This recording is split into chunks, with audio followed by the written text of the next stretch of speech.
Alright, let's go warm up with a game of fucking career mode. Still gonna win that FedEx Cup.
How you like the Metro so far, baby?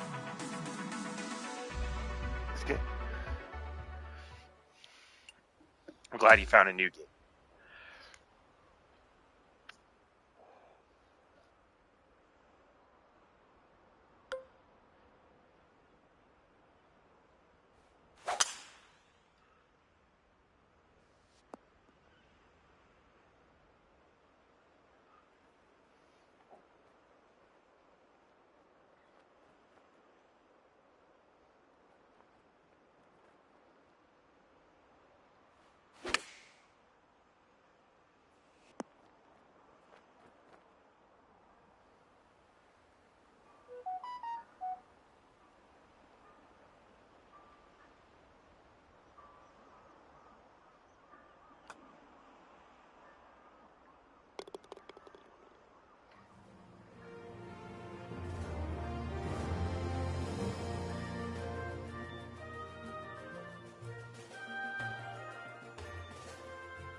Darn.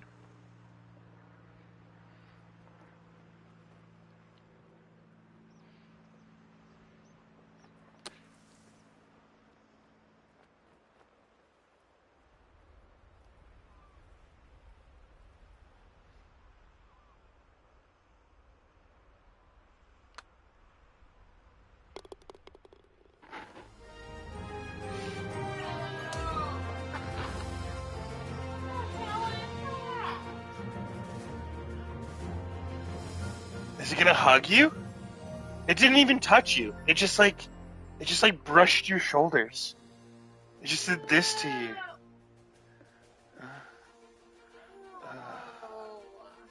Does that make it creepier if you're being pet while it's happening? I hope you can understand the story of this game because I never did.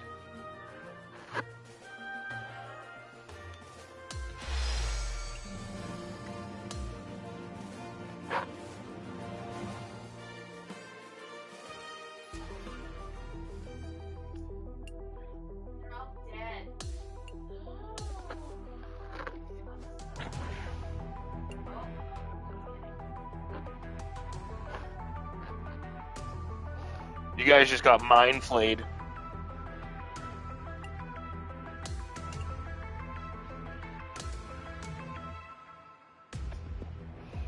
Oh, sick. I got the Under Armour wrap.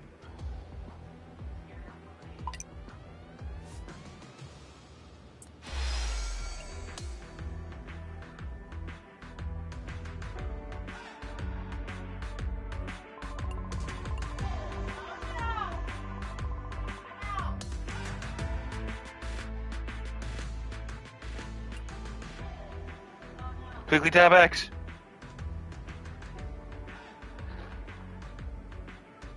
Ooh! Ooh!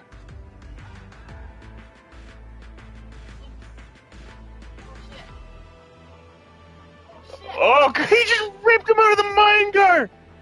Oh no. You know, like shotgun.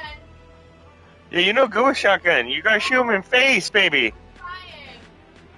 I didn't even shoot.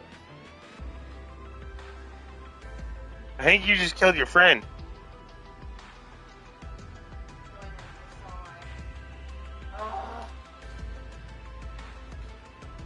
Oh my goodness. I'm sorry, I suck. There we go. Should only take one shell per kill. You gotta shoot him right in the pink spot in their face. Shoots him in the back. Ugh, baby.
You've only got 4 rounds left.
2K Sports and the PGA Tour are proud to bring you the season-long race for the FedEx Cup.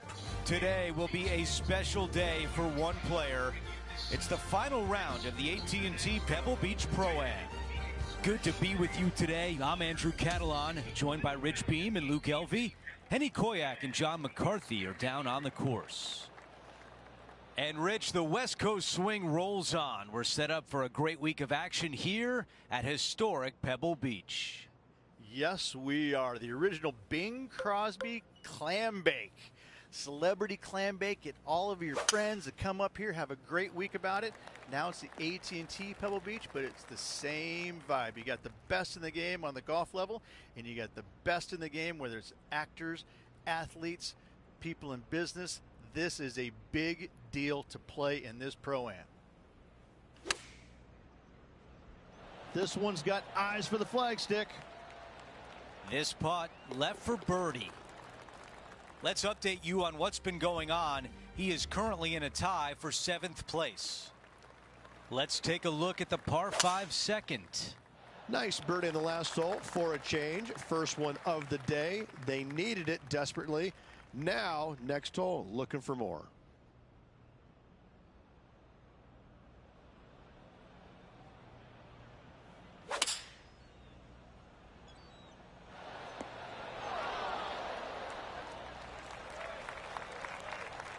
There's some meat left on the bone with this one. John, give us a read on this putt. Tricky one here. This one's going down the hill as well as moving to the left.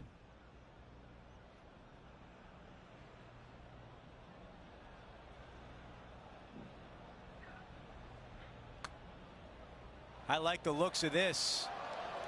That's a pretty good effort. A tap in for birdie. You gotta love it. And he improves his score to 2 under par for the event. Teeing off here on the 3rd.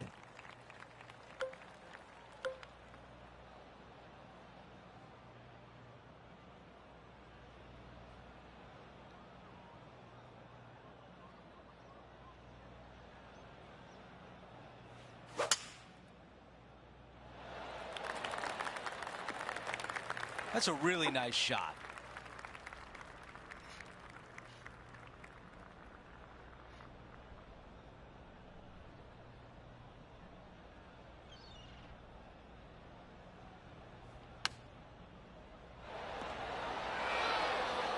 Not super tight, but a makeable putt. Okay, this putt from 20 feet away.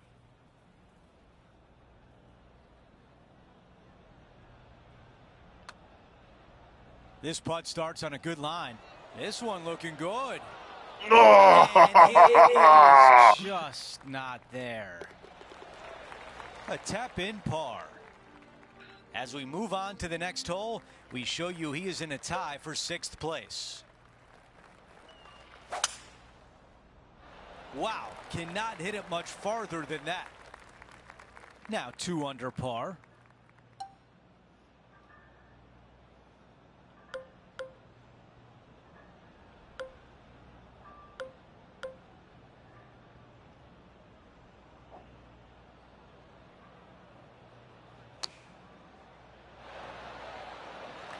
That's not what I meant to do. We'd call it a bomb.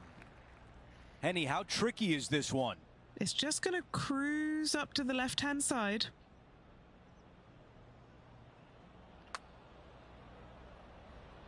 That's in the hole.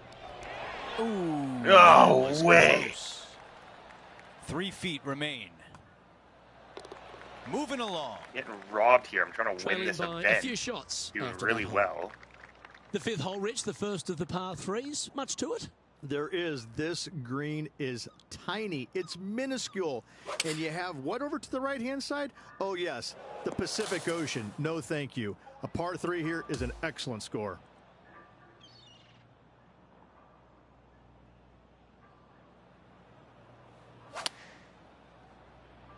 Oh, my fucking Going with God. the 5-iron here. Well, so much for this being a good that round. approach didn't hit the mark. What a shame. Has hit a lot of greens today, just not on this occasion. Oh, this needs a little right turn, Clyde. Chance to change his fortunes on the green. This would be a good one to make.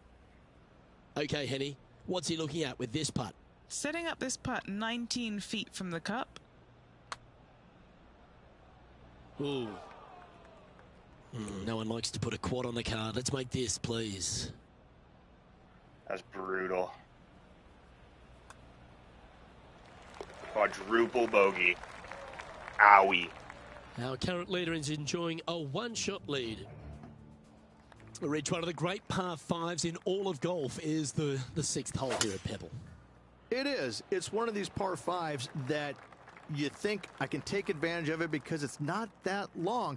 However, though, you can mess it up as easy as any other hole on this prestigious layout. The sixth is a beautiful but difficult par five.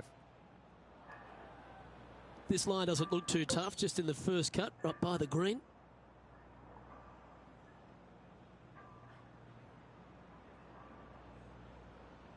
No.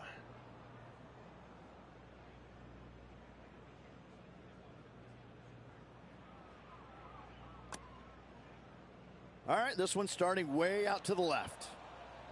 A chance for a birdie if this goes down. Yeah, well hold. Let's move on to the next. We've made our way to the par 3 7th hole. Nice birdie back there. On to the next.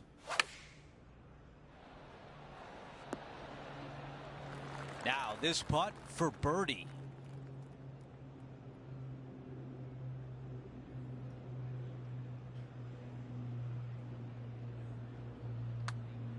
This is a good stroke. Getting better. Yes! Never heard that one before. Now this is how you putt. Take another look at this. Here's a look at how things stand. It's a one-shot lead. We've reached the 8th hole. It's a par 4.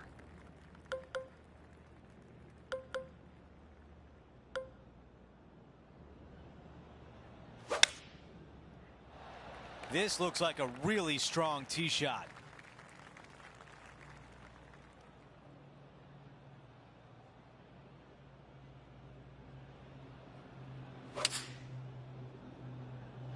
This is a 7-iron on the way.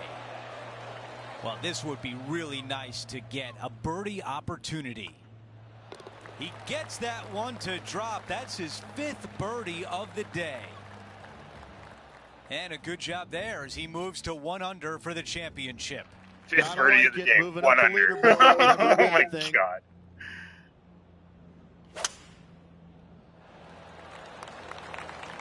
Watch this one roll. That's a good one to build momentum on.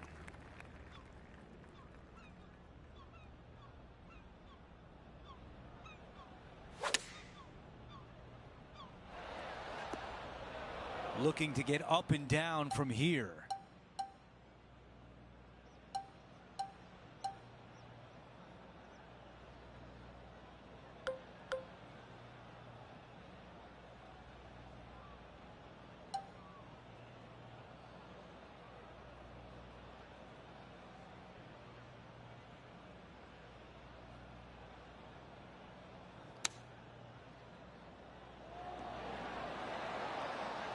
And now a critical putt on the line with a chance to save par.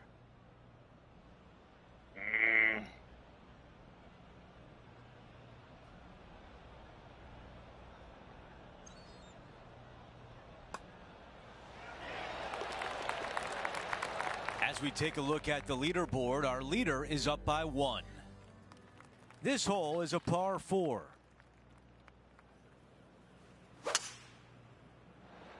That is a massive drive.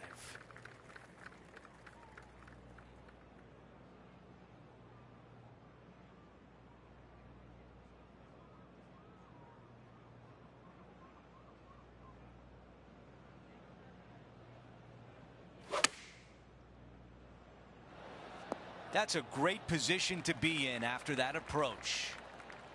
Opportunity here to move into a share of 4th.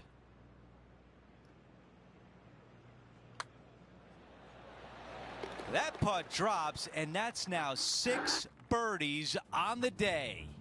And now into the top 5 on the leaderboard. Well, Rich, we start to head home, but first we've got to head up the hill on this short par 4 11th. Thankfully, a breather hole after the last few.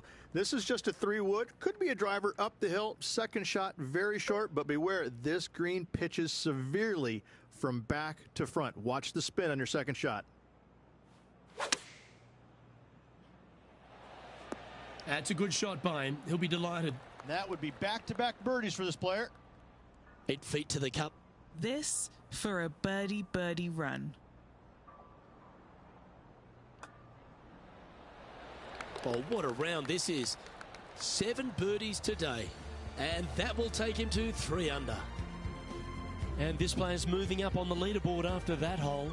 I tell you what, inching closer to that top spot on the leaderboard, things are definitely heating up.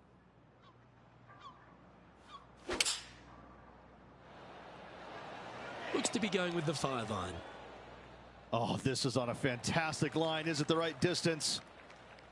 7 feet to the cup.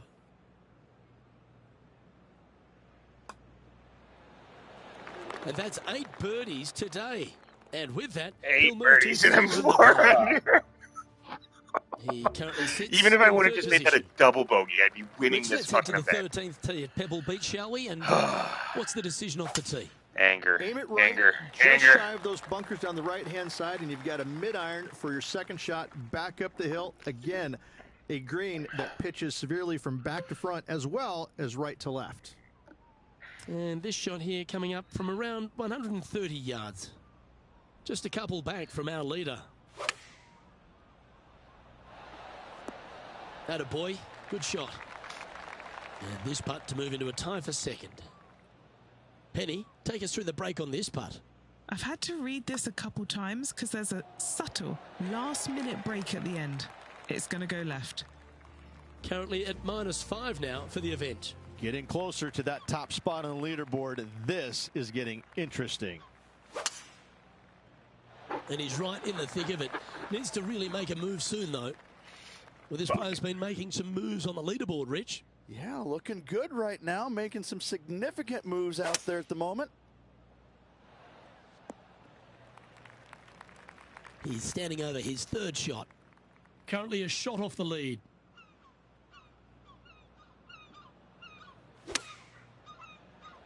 Yeah, good swing. This one's Whoa! the green for sure. Oh, if I wanted to put Gee, I that wish I could play backspin like on this it, that would have myself. went in the Dare cup. I say, Luke, this player has been in fuego with his approach shots. Another green in regulation. Currently 6 under for the event. And after that good play, moving up the leaderboard. We've hit the par 4 15th hole. Hitting it anywhere down the left-hand side off the tee will find one of those deep bunkers, so you need to avoid those. Hit it out to the right, which will leave a great second shot into this green.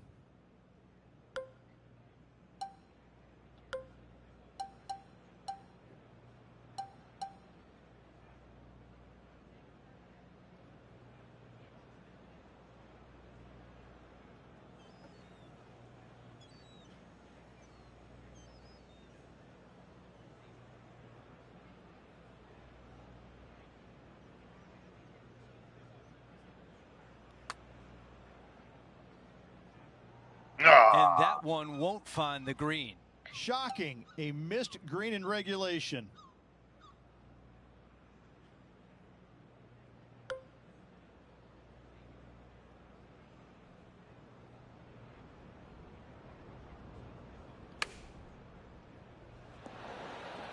Four feet remains. This for par.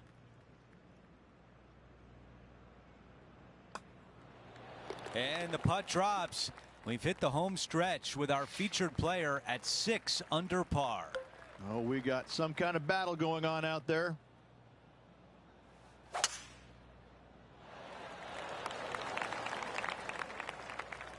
That's a disappointing shot. Here's the second at 16. Fuck me, I just gotta try and punch it through this tree.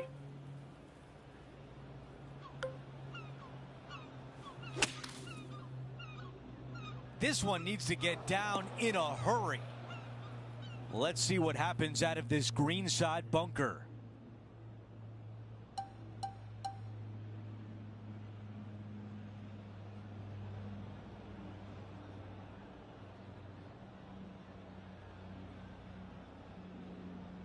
Holy fuck, that's a tough shot to hit.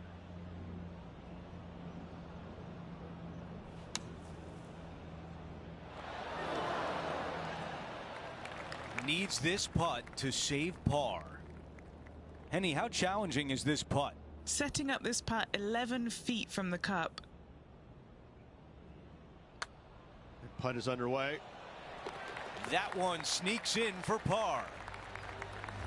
As we head to the next hole, our featured player is currently tied for first. Let's go over to 17, the par 3.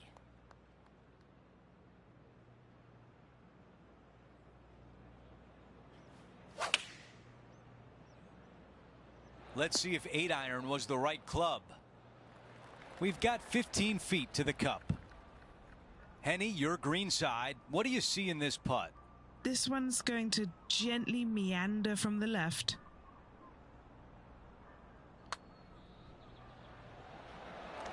And the birdie putt drops.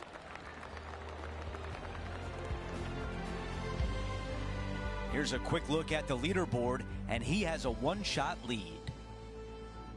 Out to the 18th tee. So much history on this hole. Aim it at the trees right in the center and hope you don't get unlucky and get underneath one of them. From there, it's going to be a layup out to the right and just a short third shot. What a wonderful, wonderful finishing hole. This is a hybrid. That was such a skillful shot, taking the bunker out of play, now safely on the green. This would be an incredible way to close out the round with the clubhouse lead. This is on a great line. And as he sinks that putt, he will take over the clubhouse lead, and it looks good at this point. Oh, yeah.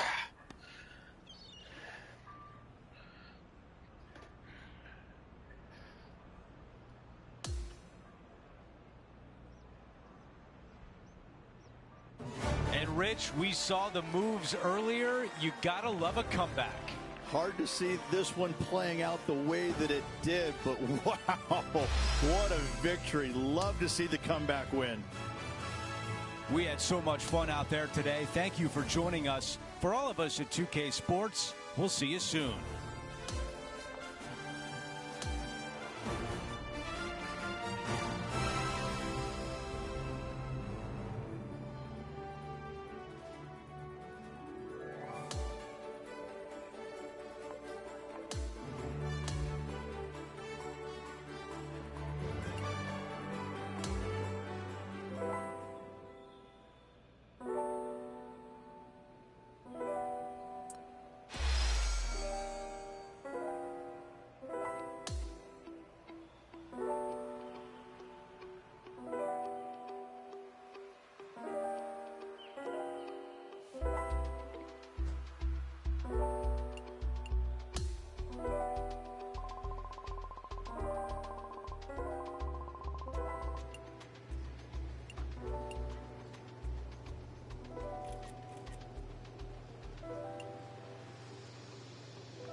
Is that Tom Wong?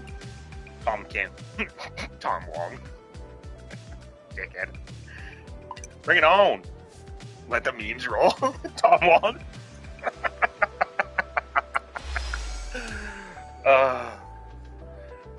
Yeah.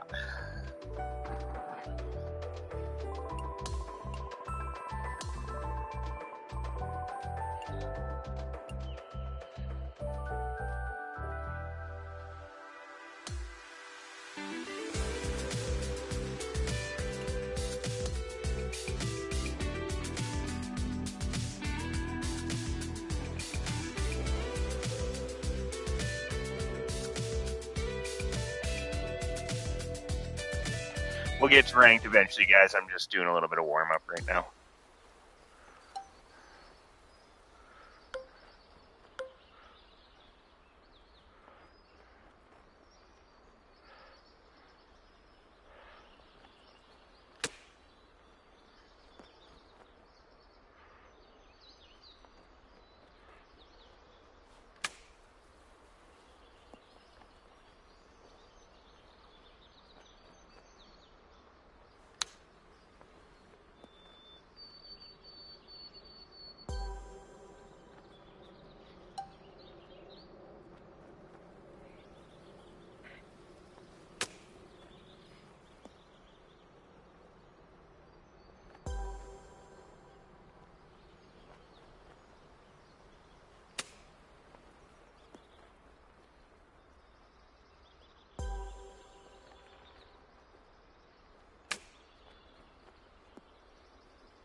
Yep, it's a good thing I'm working on my flops, because I need to work on my flops. Okay, so we want like, oh, it's 32. Okay, so you want to shave off like 9 with the flop, and even more if it was a clean flop. So 9 for a dirty flop. A little bit more. Ooh, it still gave it to me. 10 and a bit for a dirty flop.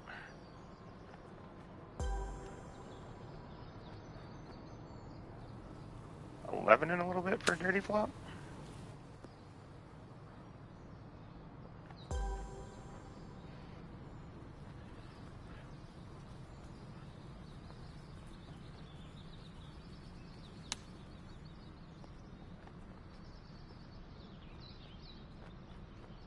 Oh, that's a pitch, damn it.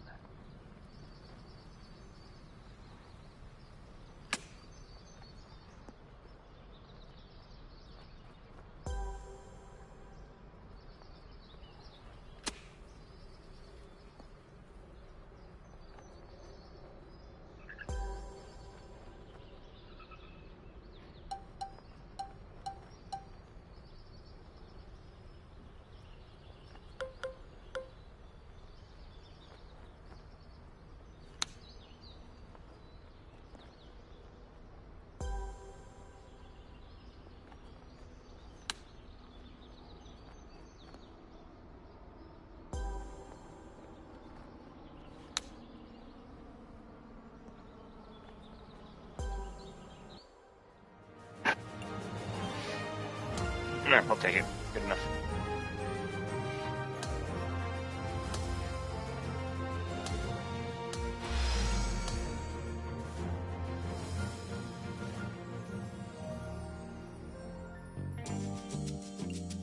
For fuck's sake, of course. Yeah.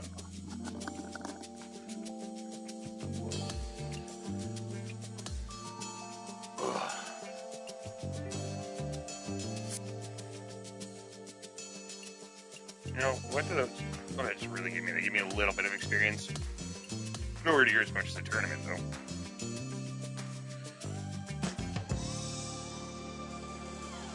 I have messages. Oh, well.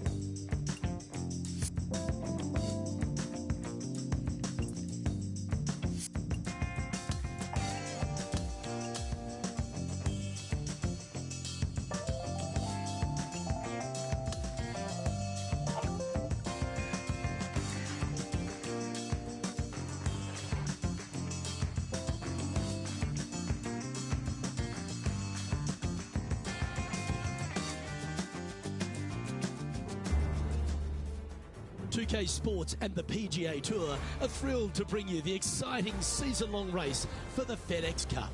Welcome back to Scottsdale, Arizona. It's time to bring you all the final round action of the WM Phoenix Open. Hello everyone, I'm Luke Elvey. Alongside me in the booth is Rich Beam. It's great to have your company on 2K Sports, but following all the action out on the course is Henny Koyak and John McCarthy. Let's get out to the action. We've got an incredible week of golf in front of us, and we're looking forward to bringing you all the action right here on 2K Sports. Well, this is some lovely momentum to take into the tournament, coming off a last start win, Rich. Can't think of any better momentum. Obviously, the players firing on all cylinders. Sit back, watch, and enjoy it. And he's down there. You got a read? This one looks like it breaks hard left to right. Well, that's delightful. A birdie to get the round underway. And that should calm whatever nerves this player has. Nice opening hole. Let's head to the second hole here at TPC Scottsdale. Rich, and your thoughts on the tee shot? Sneaky driving hole here, Luke. You got some bunkers on the right-hand side that you can't quite make out, and you got a little bit more room down the left-hand side. Most players will bail it to left, though. You find that rough, and makes that second shot just a little bit more difficult.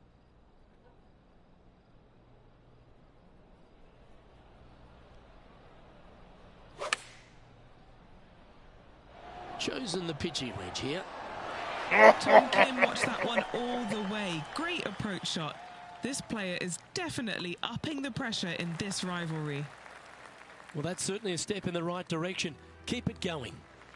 All right, Rich, we found our first par 5 of the day, the third hole. Oh, tee it high and let it fly, my friend.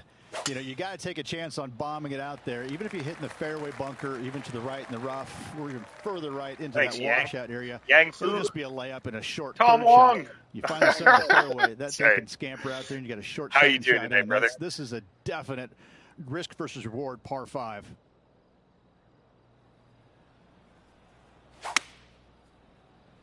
And look at that. Focus solely on the green. This is a bold play. Setting this putt up from a mile away.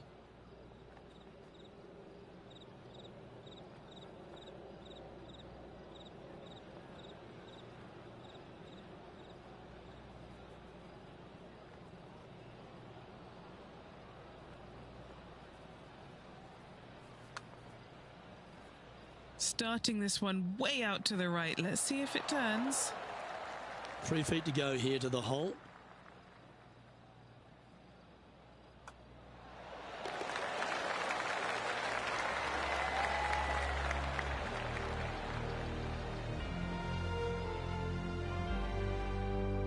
Currently at 3 under for the event. Why is my chat not loading? Oh, there it is. Well, hopefully coming off the back of a birdie, Rich, we find ourselves on the first short hole of the day, the 4th. Yeah, tough little par 3, though. That green sits up above the teeing area just a little bit, and the green chases away from the players as well. It's really tough to get it super close. Finding the green, not a problem.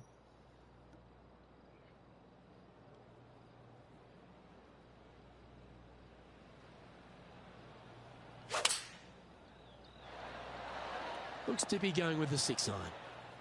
Dialed Good job. the This fuck wind is getting up in. out here. Penny, take us through the break on this putt. Oh, it's so hard to tell, but I think it's a little bit right to left. Oh, and then I push it. And this one is for his par. Okay, holding steady on the leaderboard after that hole.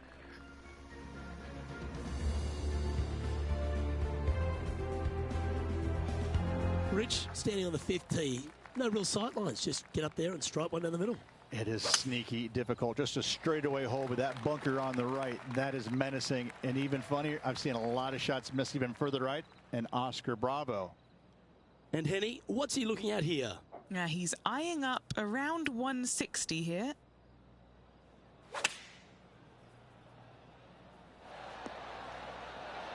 Sitting at -3.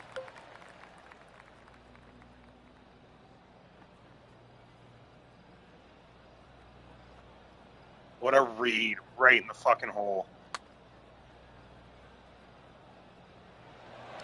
Ooh. Oh, these are good for the momentum, these ones. Right on 8 feet.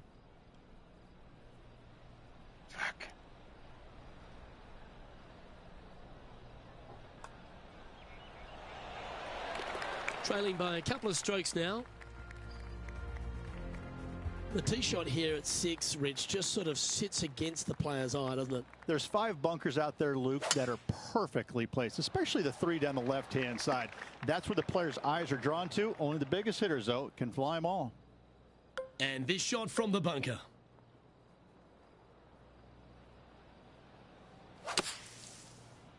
That was a misjudgment coming out of the sand. This now, his 3rd shot. Just 2 shots behind.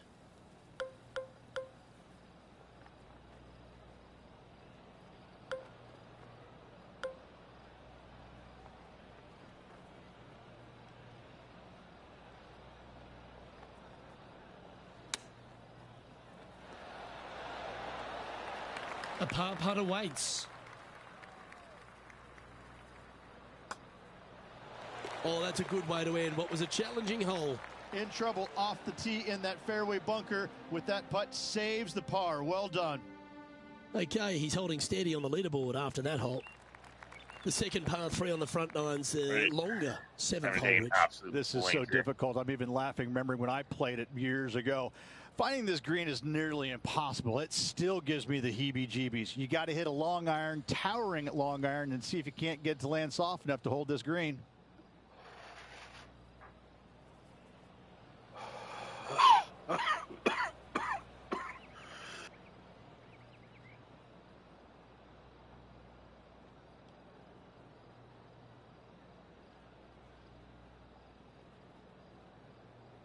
Yikes. We got 5 wood. 5 wood in hand. We're going to roll 18, 17 yards. 18 yards. Lovely, lovely rhythm. Well, this would be a big putt to make. A birdie always nice, but particularly when it's a 2. Henny, you've had the chance to have a look over this one? If this goes in, this is going to be putt of the century. This is huge.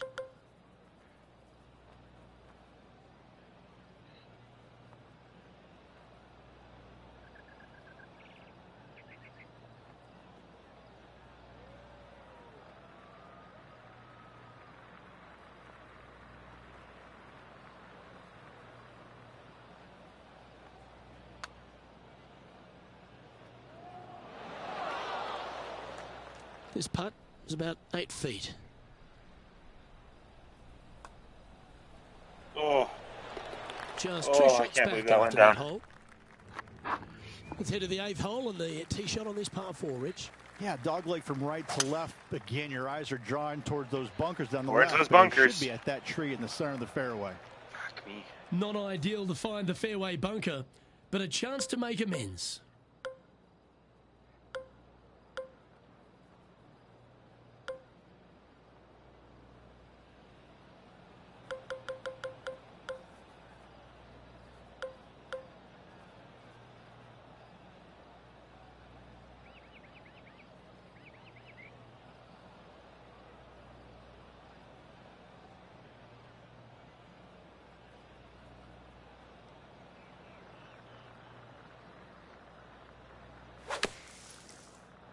And I don't think he's got enough from the sand on this one.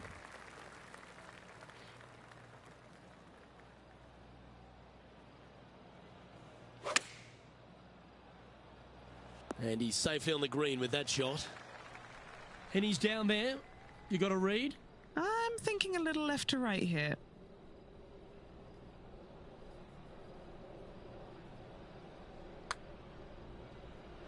That's disappointing.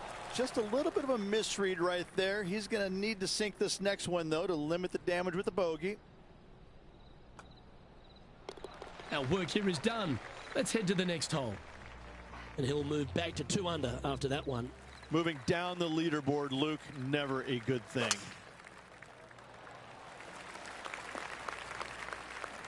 Still a chance to attack this hole from the first cut.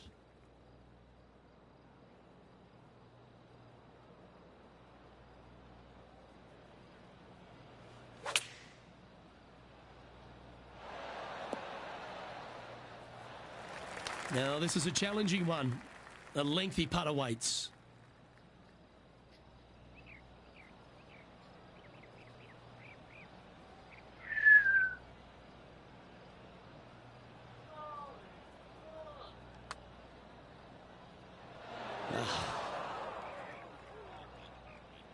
And this putt coming up for his par.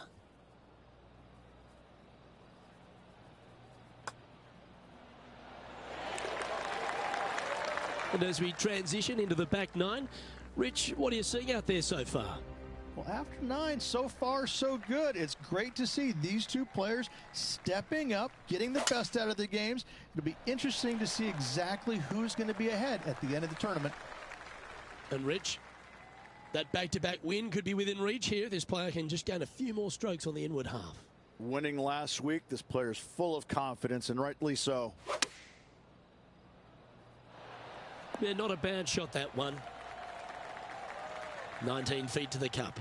Good stuff today, especially the short game has been really sharp today.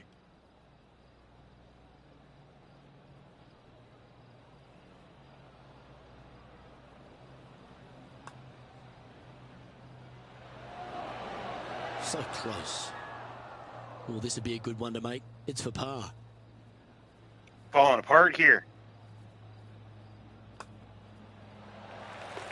Trailing by a couple of strokes now. All right. Just need 3 birdies to win. Well, as you get to the 11th tee shot, Rich, you just don't want to have an attack of the lefts. That is absolutely spot on. This is his second shot. Wind is blowing left to right. Going to try and hold it against the wind. Oh, this is just dangerous.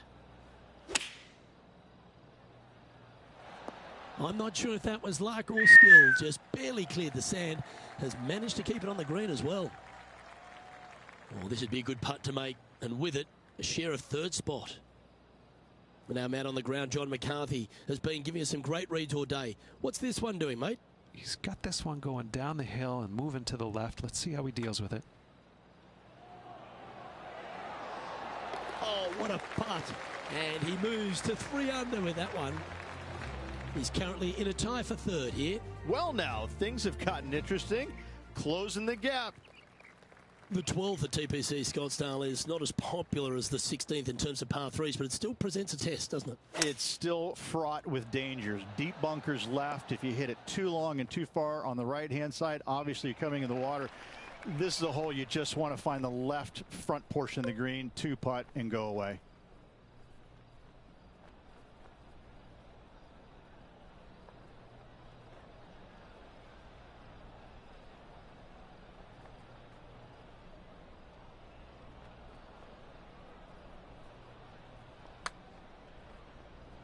Ooh.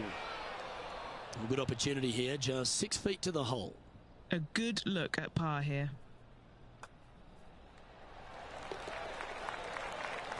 Sitting now 3 under for the tournament.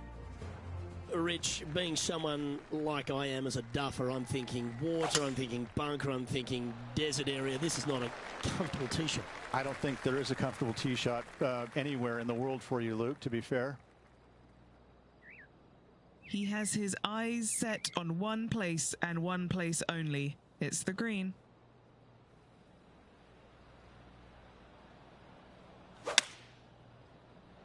Ooh, staying aggressive. Going for the green.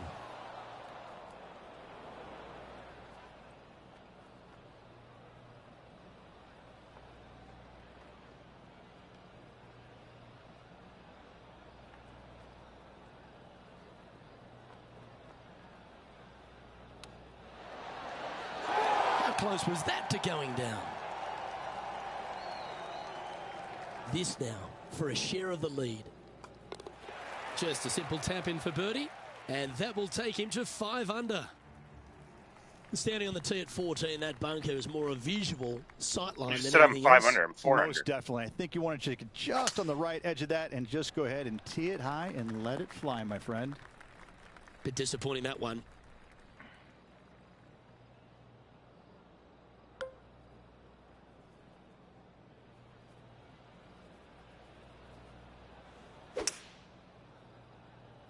opting for the hybrid, I think.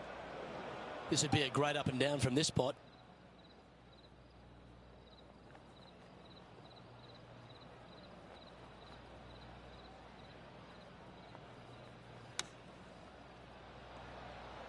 Okay, safely on the surface, a chance for a putt to be holed here. Par putt coming up here.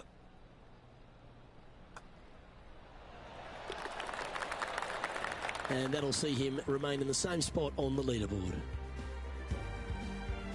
Rich, as we stand on the 15th tee here, there's a whole lot of ways to lose your ball. To the left, you mean, Luke? Yeah, unless you're playing with those floating golf balls, you got to hedge your bets, aim down the right-hand side of the fairway, and do anything to find it. You find the fairway, it's go time.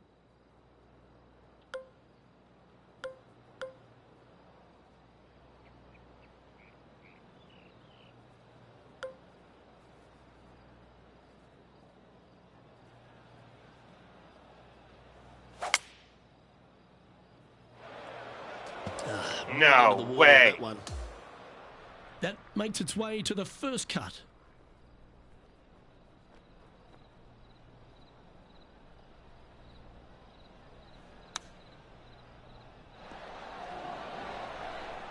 Not a bad play, that one. Penny, take us through the break on this putt. A tricky little slider here, downhill, moving to the left.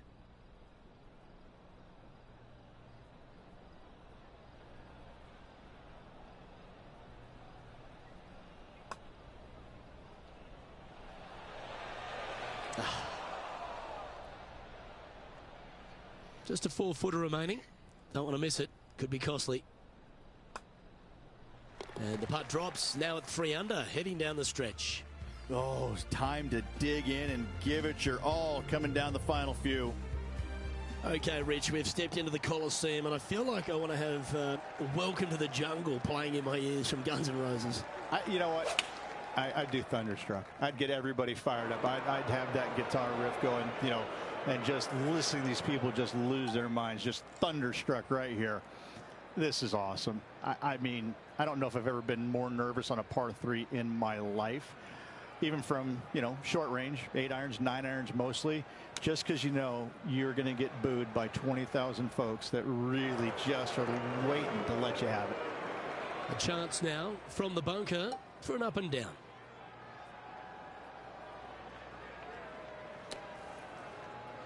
Well, it was a solid shot out of the bunker and onto the surface. And this next putt, it's for bogey. And a little slide down the standings after that hole.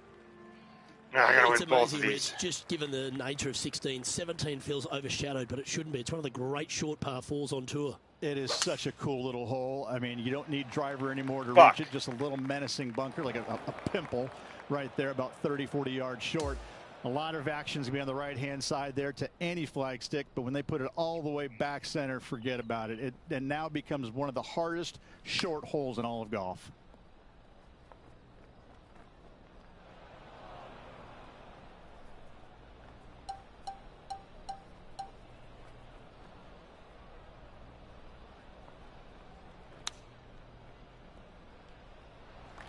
This putt is about 10 feet from the hole. Yeah, putting for bogey here. And he's down there. You got a read? Okay, my money is on a right to lefter. Well, at least it wasn't a double. As we move on to the next hole, it's Nick Taylor in top spot. All right, Rich, we've made it onto the tee here at 18, the final hole, but there's still plenty of work ahead. Yeah, unless you're flying it somewhere in the neighborhood about 310, you're not going to clear the water, so you got to bail out to the right and avoid those deep bunkers. But even if you can clear the water, you got those church pew bunkers down the left-hand side. They're going to see a lot of action, and those are nasty. This is a really, really good driving hole. And now this for a 69. And the putt drops for birdie.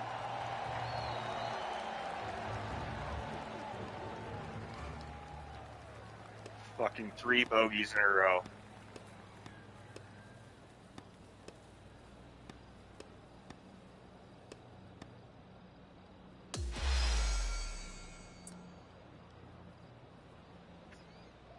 Oh, Rich, that was a shame. We thought we might see back-to-back wins here from this player. They got a great run, though. That just goes to show you how hard it is to win on the PGA Tour. Well, that just about concludes our coverage. I'm Luke Elvey, and on behalf of Rich Beam, plus all the hard-working folks at HB Studios, it's good night for now.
Ooh. Ooh. Ooh. Ooh. That's a lot of slime on your face. Yeah, I think we're gonna go with ping clubs. Because, I mean, I shoot ping irons. I like my pings. Fuck it, we'll play ping.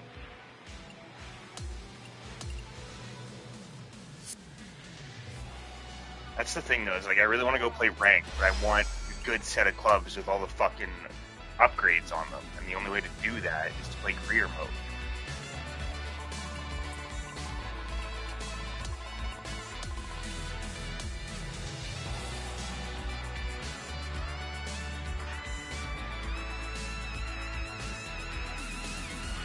Yeah, we're just gonna rip some career tournaments, I think. Take it easy tonight.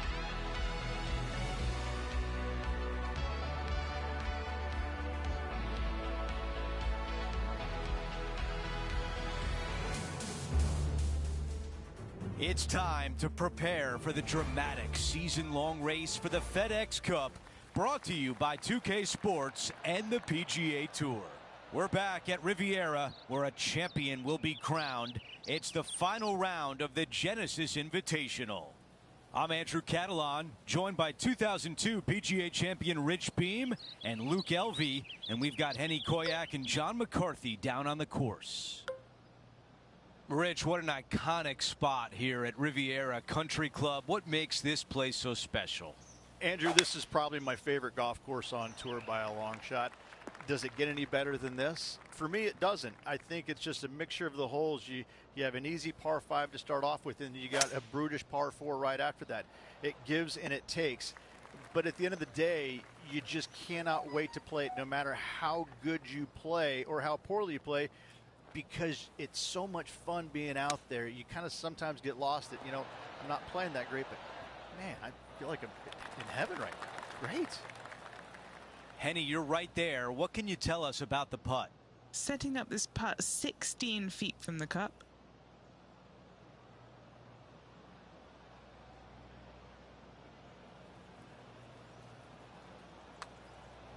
Starting out to the right. Watch this one.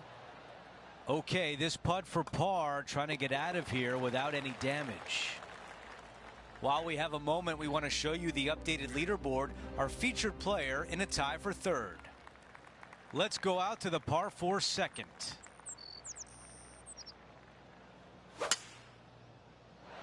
That really sounded pure.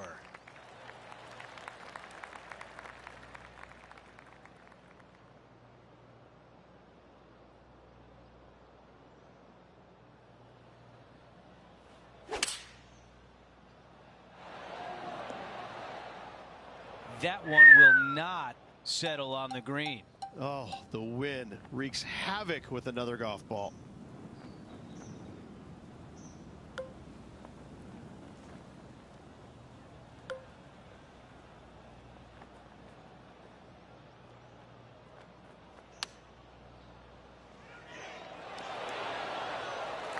Well, a par would look really good on the scorecard right now.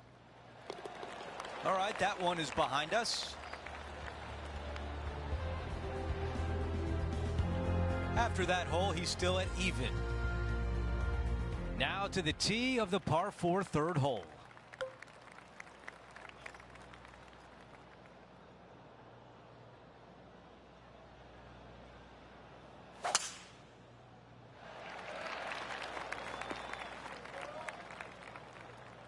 Coming out of the deep rough.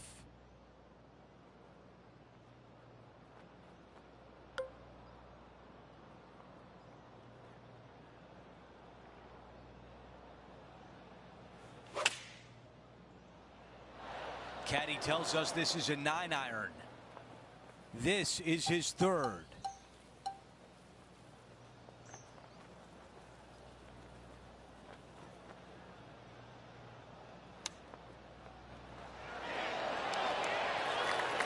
Three feet to the cup. Nice little par putt here. Okay, on to the next. Here's a look at the leaderboard, and he is in a share of 5th place. And now here's a look at the par 3 fourth. This is a spectacular par 3. Ideally, players want to hit a tee shot that moves significantly from right to left and moving with the contour of the green. If they can do that, then they've got an opportunity to hit it really close. If they challenge the pin off the tee shot, well, it could come up short in that bunker, and that is a massive no-no.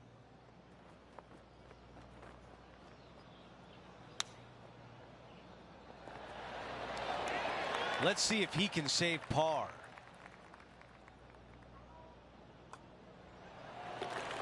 As we move on to the next hole, we take a quick peek at the leaderboard, and he is in a tie for 4th. Rich, the PGA Tour is basically a power game these days, although the 5th here at Riviera forces players just to hold off the tee. The fairway does run out about 310 yards off the tee, and players not necessarily going to hit driver here.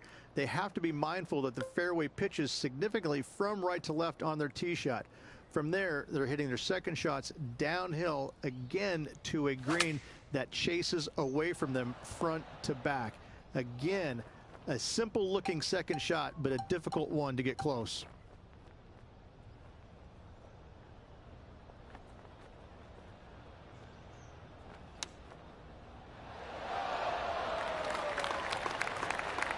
Just 4 feet remaining between him and the hole. Trailing by a stroke after that hole. The par 3-6, one of the most magnificent holes, not only at Riviera Country Club, but in all of golf.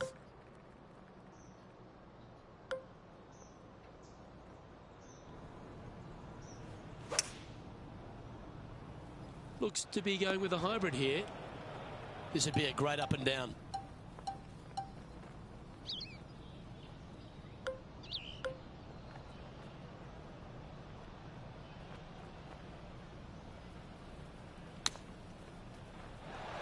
Okay, it's hit its spot. It's tracking. Here we go. This could be a big moment. Just one off the lead after that hole.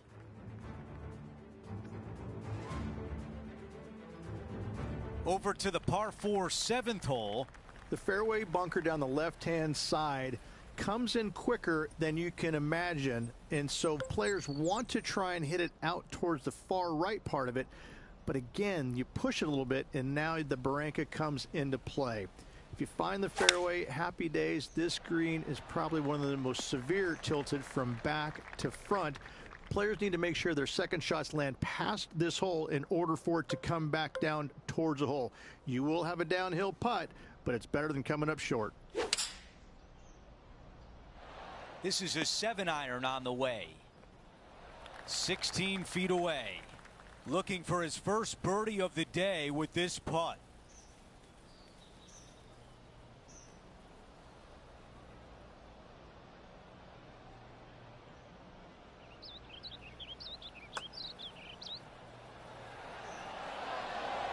That one just rolls by. A par putt tap in. He is climbing up the leaderboard after that hole. Over to number 8. It's a par 4.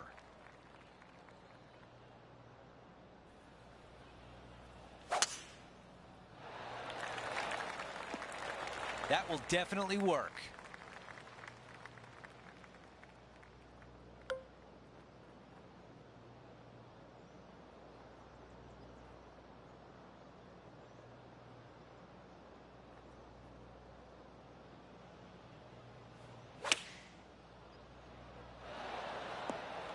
Not a bad shot right there. This putt, and we'll have a new co-leader. John, your green side, what do you see in this putt? It appears it'll go uphill and to the right. What a putt. Started this perfectly. He gets that one to drop.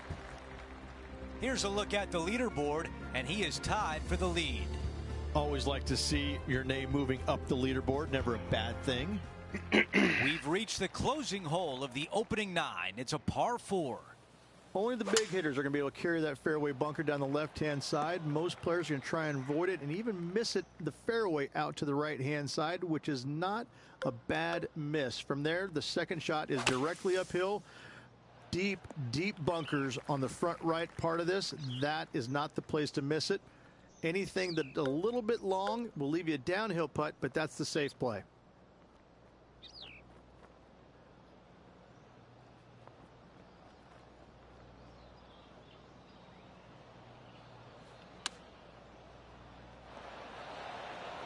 That was nearly disaster, but still some work to be done. Got a great bounce, avoiding that bunker on the green. Long putt here, possibly to tie the lead. John, you're down there. What can you tell us about this putt? Looks like 26 feet from down here, guys. This putt's looking good. This has my attention. Let's go. It goes in. There you go, Nate. Just for you, pal. You better like the stream for that one. You spoke it into existence, buddy. Yeah, let's see this again. Have this one on repeat. As we head to the next hole, our featured player is currently tied for first. We begin the second 9 with a par 4. Really hoping they play this one aggressively.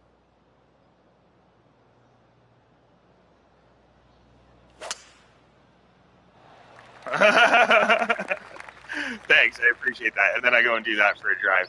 What a guy, hey? Can I get a super flop that far? No, I can't.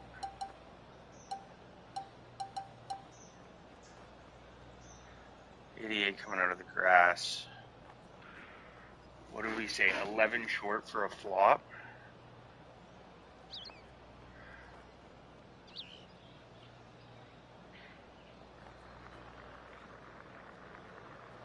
Fuck, I don't want to be short, though. That's a hard shot. Oh, and there's 12 miles an hour wind in my face, too. Fuck it. Go for it. It's up there. To That's get all to we needed. 2 under par. Okay, John, what do you see with this putt? This one's breaking left to right.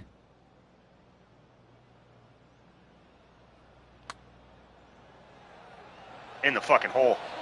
That's a big birdie putt. Let's go.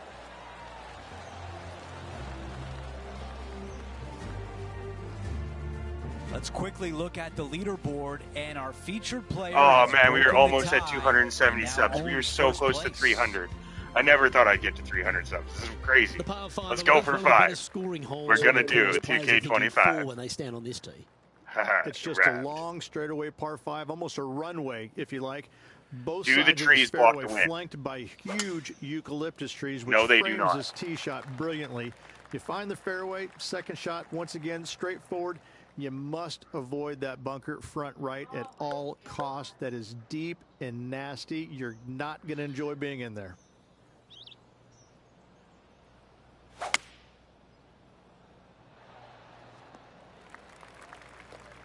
Setting up for his third shot. Currently in the lead by a shot.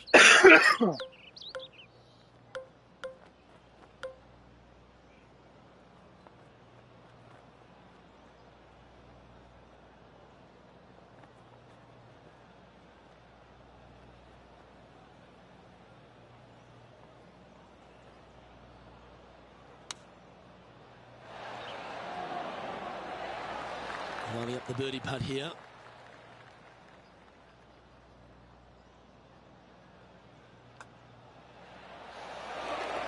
And this is quality play, still on top of the leaderboard.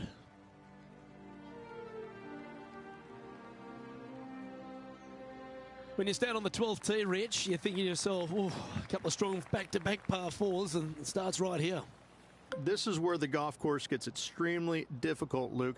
This tee shot moves from left to right, but massive overhanging eucalyptus trees down the right-hand side prevents you from hitting a high draw over them.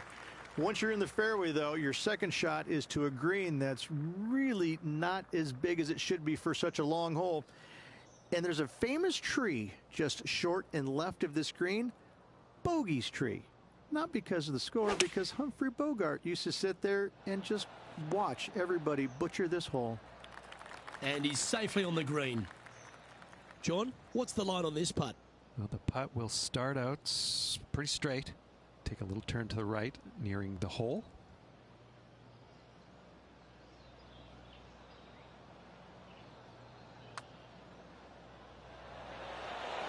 Ooh. An Yeah, you can't opportunity take 'em all. to make a par here. Okay, let's head to the next. And as we check the standings, our leader has a one-stroke advantage. Rich, the 13th hole, slightly different look off the tee. It's really Holy cool. moly. This tee shot is framed by large eucalyptus trees, both right and left, requires a draw. Nothing else to do. You have to move this golf ball from right to left off this tee. If you do it correctly, well, that golf ball could chase down there miles down this fairway. You find the fairway down there, you're going to love the second shot. The difficulty gets when the pin is all the way back left in this little peninsula. You miss it a little bit left there, you're going to find the barranca, and you're probably going to find a bogey or worse. Scorecard filled with threes never hurts. Good putt to make this. What are we looking at for this putt, Henny? This one's 31 feet out.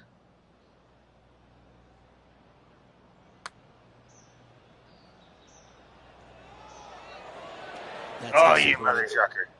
This one just outside 7 feet to the hole. This is for par.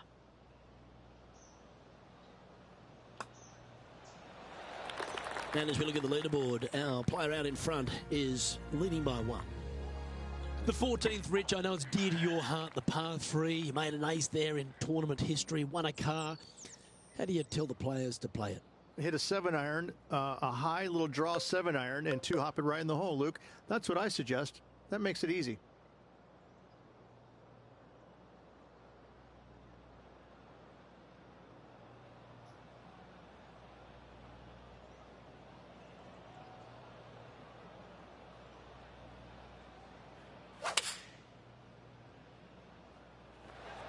Oh, he's got to be grateful about that. Just barely avoiding the bunker. And now we'll have a putt at it.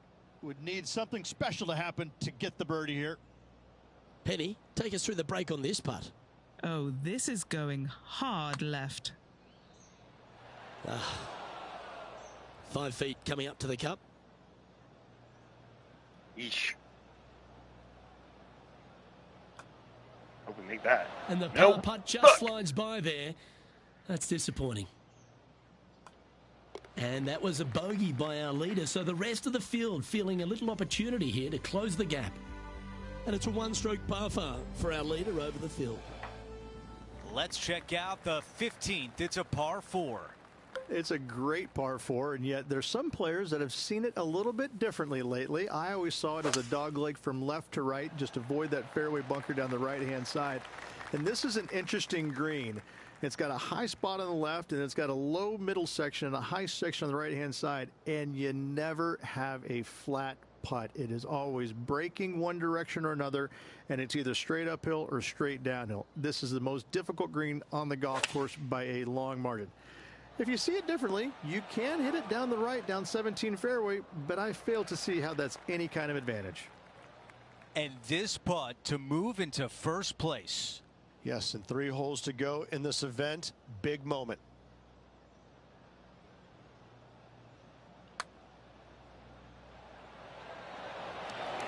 Oh, going down.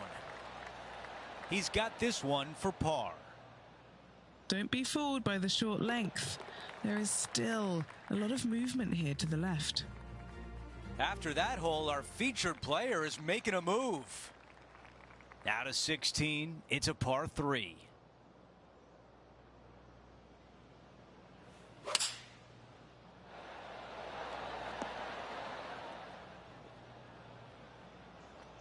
Okay, nothing spectacular, but safe. All right, a longer putt remains. Henny, what do you see in this putt? A tricky little slider here, downhill, moving to the left.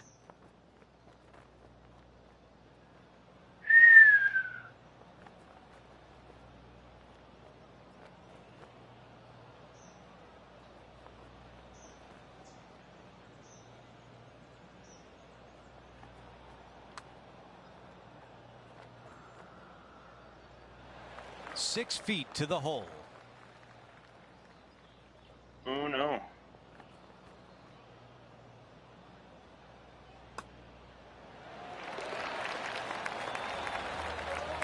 Our leader has a 2-shot advantage on the field. What? Let's check out the 17th. Where did he come it's from? A par 5. At all costs, do not hit it in that fairway bunker down the right-hand side. Anywhere to the left, even in the rough left, is just fine. From there, your next shot should be laid up out to the right-hand side. Third shot, straight back up the hill with some kind of wedge.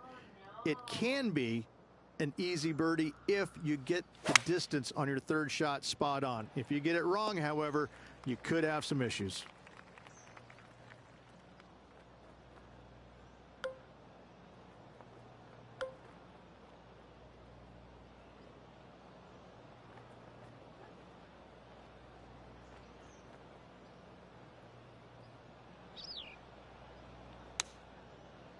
This one is headed toward the sand.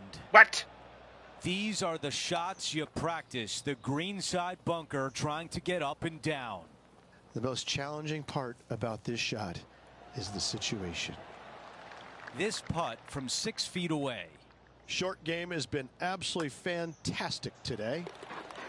Here's a quick look at how things stand. It's a 3-shot advantage for our leader. Oh, just Time comes for out the of tee nowhere. shot at 18. Tee shot up the hill. Fairway tilts significantly from left to right. Missing it out to the right is a massive no-no. You'll be blocked out by a bunch of eucalyptus trees that you cannot hit it through. Second shot is to a green that actually tilts away from the players, not towards them, even though the second shot is uphill.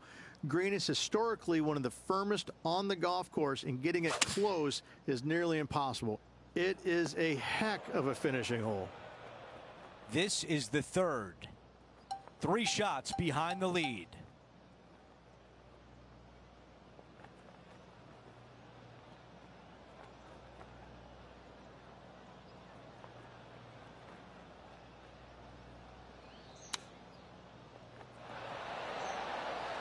This one from 4 feet away. His event is now in the books, and he winds up at 2 under. Rich, how tough is it to hold a lead down the stretch? It's incredibly difficult. Obviously, this player just couldn't quite hang on to the momentum. that final 9 holes, losing out. 7 under. Well, that'll do it for today. For all of us here at 2K Sports, I'm Andrew Catalan. Have a great night.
Sure, Max. I'll go head to head, brother.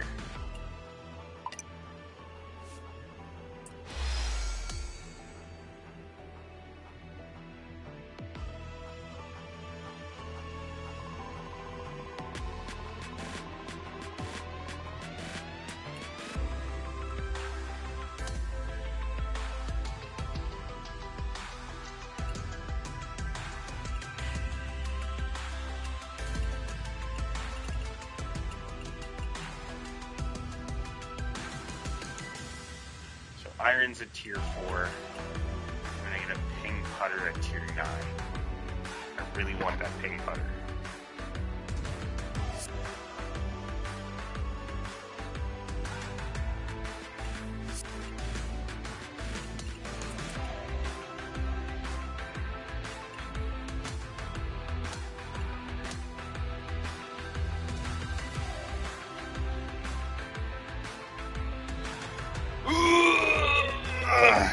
Oh, my arms, back, and body just hurt. Alcohol.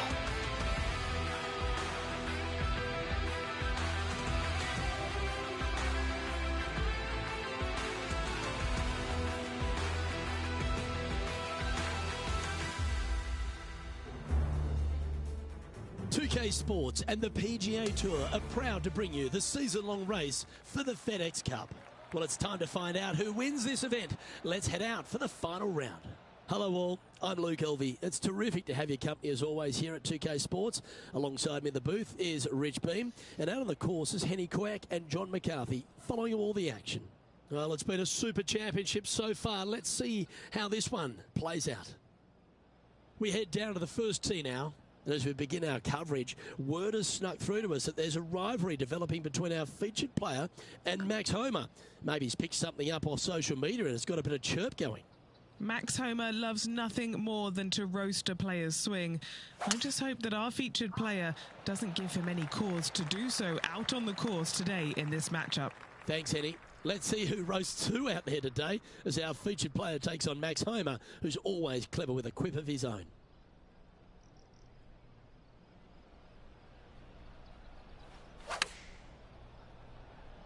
As soon as that left the club, you knew it was going left. All right, facing a little up and down here to save the par.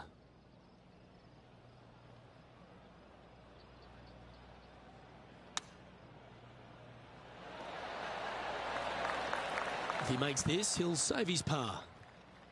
Well, it's not a very long putt, but there is some left to right movement. The second hole at player Sayona Rich, less than 500 yards, but is a par 5. Just a little wandering right to left, dogleg par 5. That bunker down the left is in play. The second shot to a green that's protected by 2 bunkers on the right-hand side and a low area on the left. However, this hole, par 5, is very gettable. Going with the 5-wood. Oh, I love this type of courage, Rich. Going forward in 2. Using the big muscles to get it home in 2 there. Let's return to live play now. Putting for eagle here. All right, Henny. What's he got in front of him here with this putt? Yeah, he's staring down about 12 feet.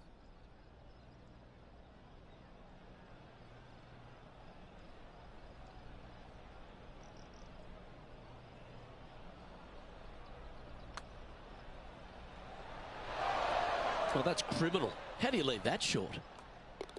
And that's all she wrote. Currently 1 under for the tournament. Well, the par 3 third is an absolute postcard here at Playa Sayona. It most certainly is. Water on the right-hand side, bunkers short and long left. Not very long, but this picturesque par 3 could be painful if you're not careful. Lining up this putt, still some meat on the bone. John, have you got a read on this one? What's it going to do? Well, it looks like this one's going left to right.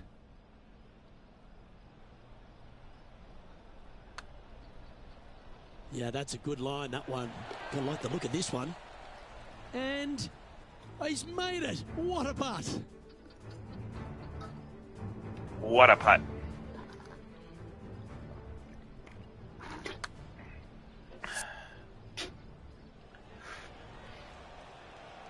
Currently 2 under for the tournament.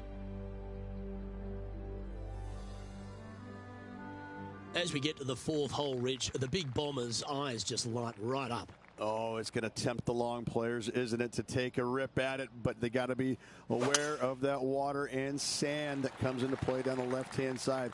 If you bail out to the right-hand side, just have a short little second shot, but you got a green that's tiny in size with all kinds of movement on it.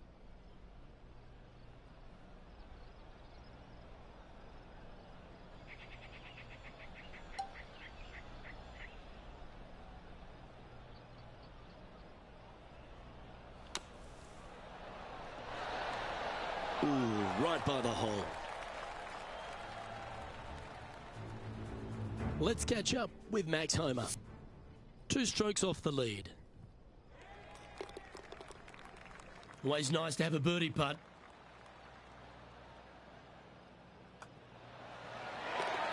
And now at 3 under overall. Well, the 5th hole at Playa Sayona is every bit of a par 4 as you're ever going to see. I'm assuming that this hole's name is Diablo because it is a devil of a par 4. Very little room out to the right to find the fairway. Anything missing left. All the way down the hole, you're finding the ocean and a green that is perched right next to it as well. I don't know the best way to play this hole, but I know that 5 is a fantastic score. And he's down there. You got a read? I've got it going right to left here. How good was that putt? This guy is putting the lights out of it this week. Well, the 6th tee shot here really requires a beauty. Aim at that bunker in the middle of the fairway and either push or pull your tee shot because you don't want to be in it. From there, your second shot into a fairly flat, generous green, hourglass in shape. Not much to it, so good opportunity to make a par here, maybe even better.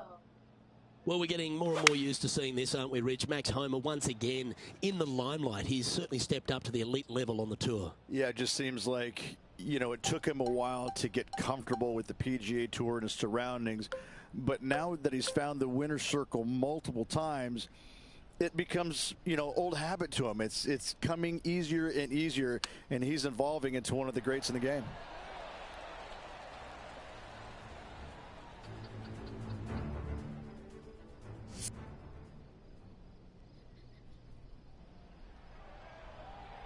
Always nice when you can just go ahead and tap one in for birdie.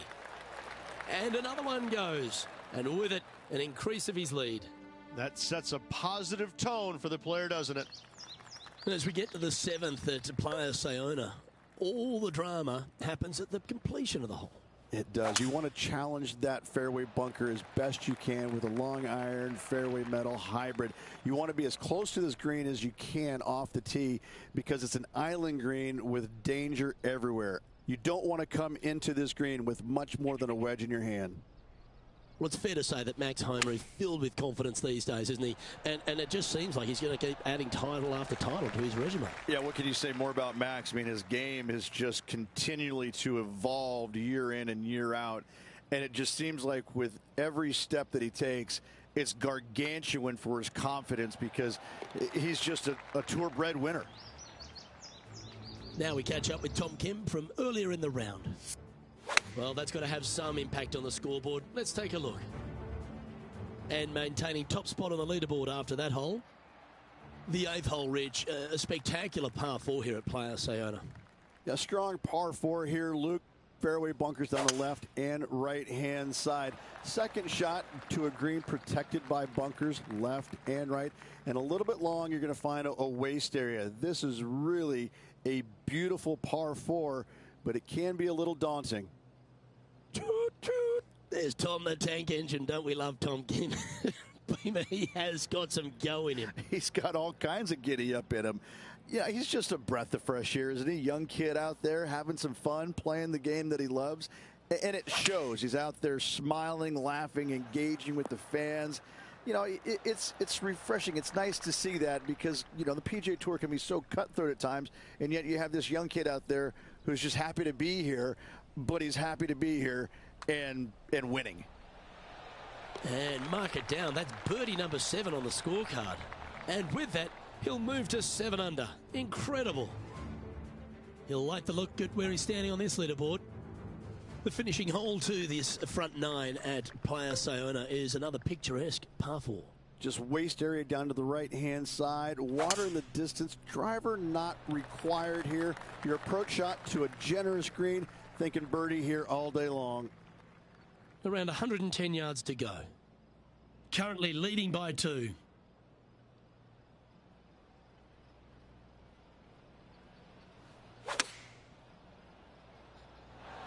Yeah, a quality shot from him. He'll be pleased.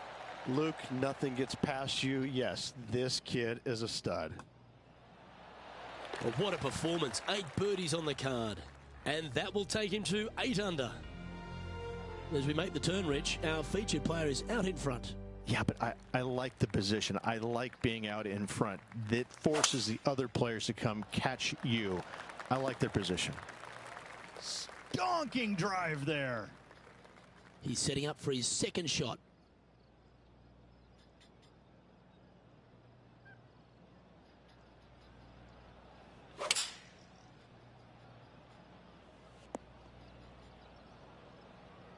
He didn't look to hit that one quite so flush. A bit too much club there. Let's see if we can get this one up and down for par.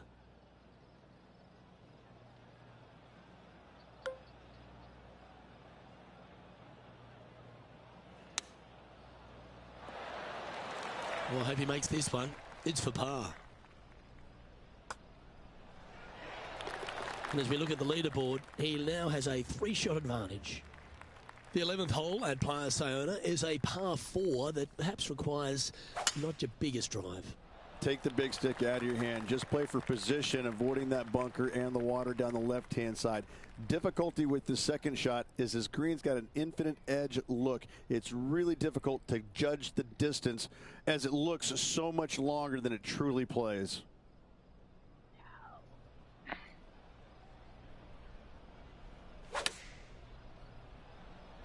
Going with the pitching wedge here. Oh, that's a great shot. And a birdie opportunity coming up here at the 11th. You know what? That deserves a golf clap. And after that hole, he'll move to 9 under for the event. Yes, the 12th hole at Playa Sayona, Rich, is just another stunner. I can't decide which hole out here is the most beautiful. This one or all the others. Another gorgeous setting here for this par 3. Just a couple of bunkers you got to be mindful of with your tee shot, as well as the ocean back left. However, just sit back and soak in all this beauty. And this putt is for a big 2 on the scorecard. This putt is from 14 feet. He's got this one for birdie. Penny, take us through the break on this putt. Curling ever so gently right to left here. That starts off on a good line. And maintaining top spot on the leaderboard. After that, over to 13, and the peninsula of this pleasant golf course comes into play. You would love to just sit up there and stripe it right at this green, but you should know better not to. Bail out to the left-hand side. Leave yourself with a pretty simple pitch and run to a tiny green, just surrounded by the most beautiful setting you could ever imagine.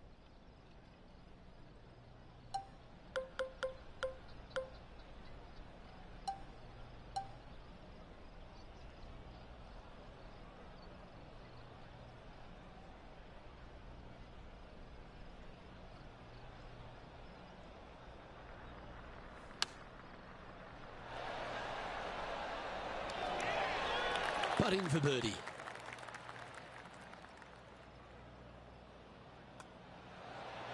And he holds another one, and he's building quite a sizable lead here. The 14th hole at Playa Sayona is just another beauty.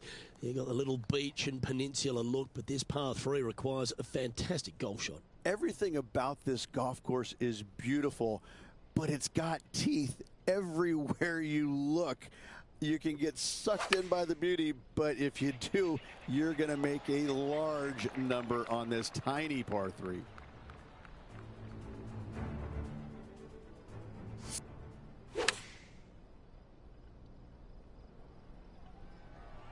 This putt is of 9 feet.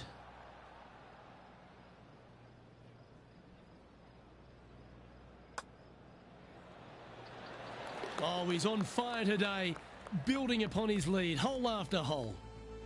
And there's no movement on the leaderboard after that hole. Okay, over to 15 we go at Playa Sayona, and it is the final par 5 on the golf course. That waist area down the left-hand side is going to see a lot of action as players do not want to make the mistake of hitting it in the ocean to the right. A layup from there into a very small section of fairway leaves a third shot to another green and an outcrop of rocks on the ocean. Another stunner. Has he hit it? Doesn't quite look like it. Setting up to play the shot here from the green side rough.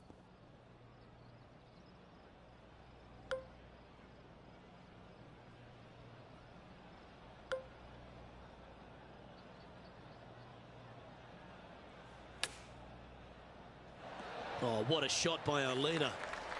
This putt coming up is for birdie. That will drop, and it will extend the lead.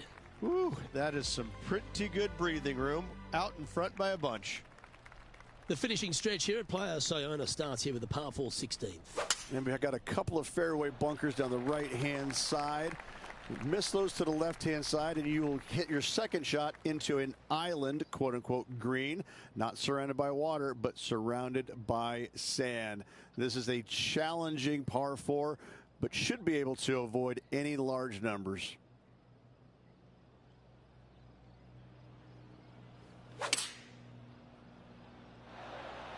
Another fine-looking strike, this one. It'll find the green. Another green in regulation. This is an absolute clinic. Well, let's take a look at what Max Homa can deliver here. Okay, let's get back to it, shall we? Just 10 feet to the cup here. Short game has been especially sharp today, Luke. Very impressive. And he's down there. You got a read? I've got it going left to right. Leading by a potentially insurmountable 11 strokes after that one. Not sure why I said potentially. And I don't give the rest of the field much hope today. Our leader is way out in front in this final round.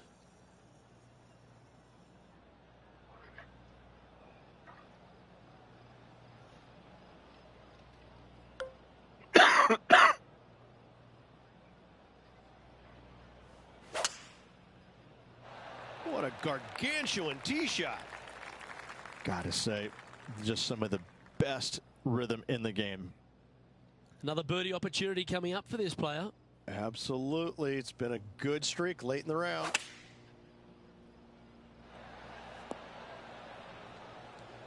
That's an absolute ripper. What a shot. And just about 8 feet left to the hole.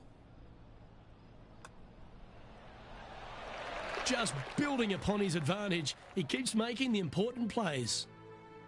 And as you step on the 18th tee at Players Sayona, you're left with a unique challenge of a par 3 to finish. And what a wonderful way to finish. Again, just a picturesque par 3. Water left, so the bunker and the waist area on the right is going to see a lot of action. Players will be delighted to walk off this par 3 with a par 3. Well, you can see why he's leading. That was a shot of high caliber. It has been fantastic to watch all week long. This player is dialed in. And with Boom. that, this round comes to a close. 16 under. Best fucking record score so far. Ugh. Even if it's on Pro-Am, who cares? It's so way better than what I've been doing. Look at all those circles.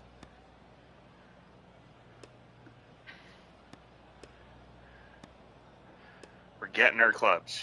We're going to get that ping putter, and then we're going to get our Cobra fucking woods.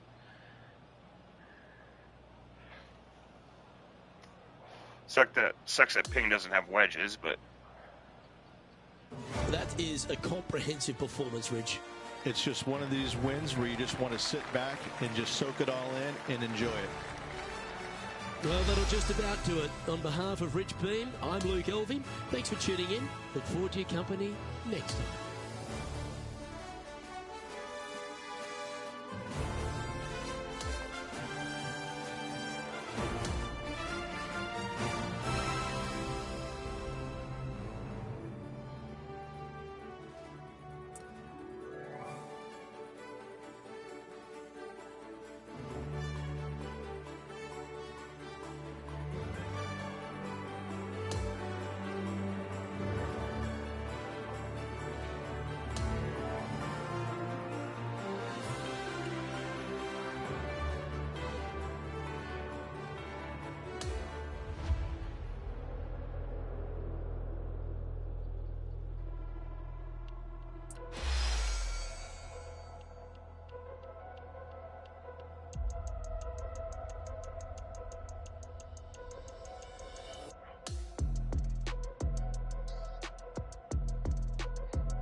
Huh?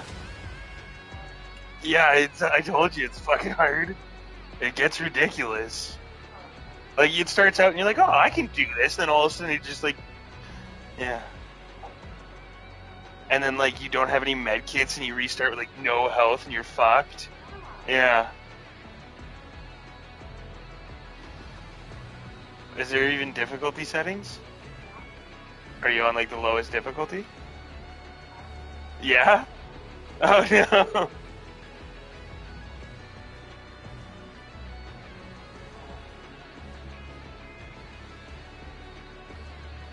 Hey, you're fucked.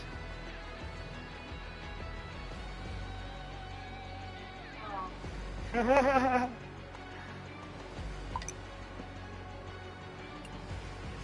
no, I don't wanna.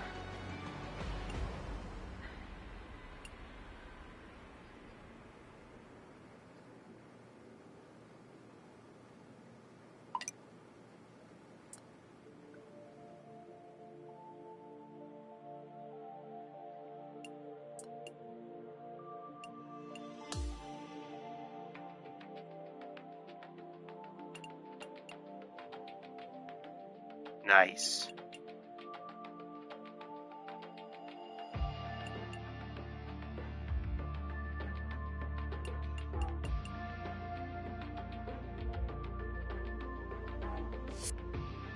I'm looking to get all my things to...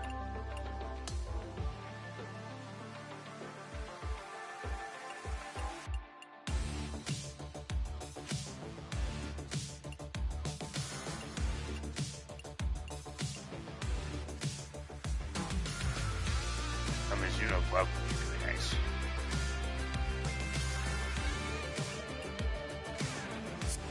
I'm sad there's not an Under Armour glove.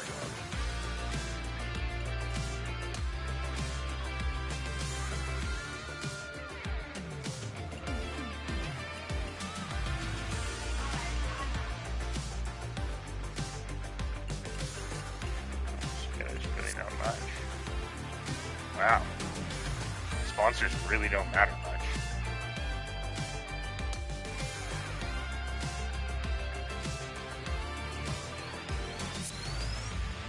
Cobra's not that great.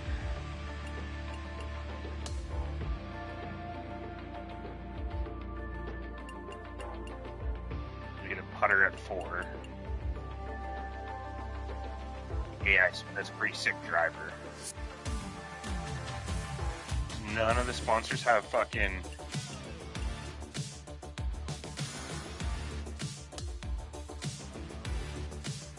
woods? I'm looking for woods. TaylorMade Stealth. It's kind of cool for a tier 4.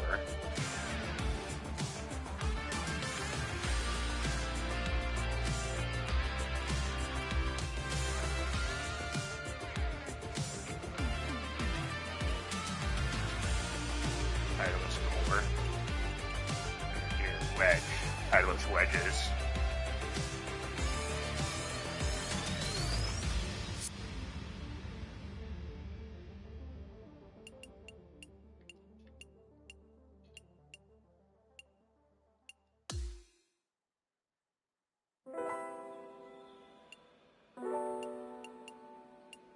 Just close.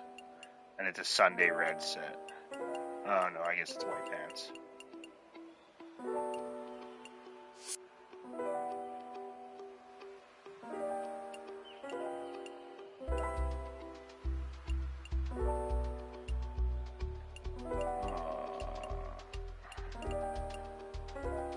Yeah, there's no woods, from what I can tell.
You'd eat it?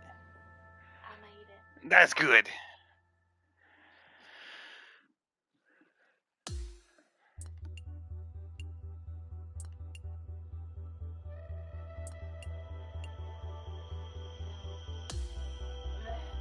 Ah.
Oh, look at him. Look, baby, look, watch. Baby, baby, watch. Baby, watch.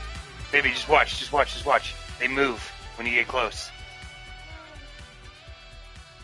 Oh, yeah. Oh, I'm stuck in their web. You got a lighter? Is there fire? Or melee?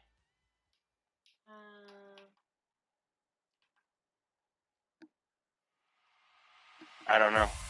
Maybe a Molotov? You have a Molotov?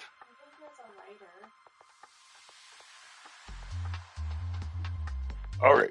Great, I forgot that you clear your mask. Oh, you got fire things.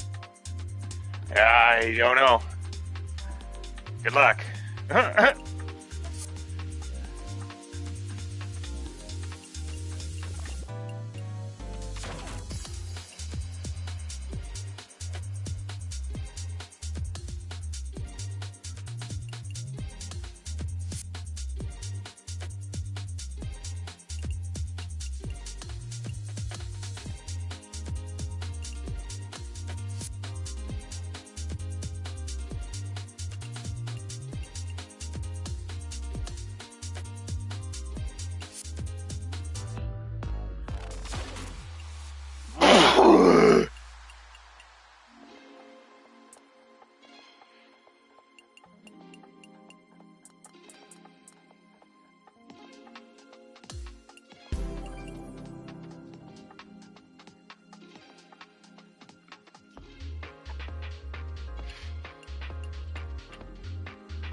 Oh, what killed you? You don't know? You don't know what killed you. You just died.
Woo!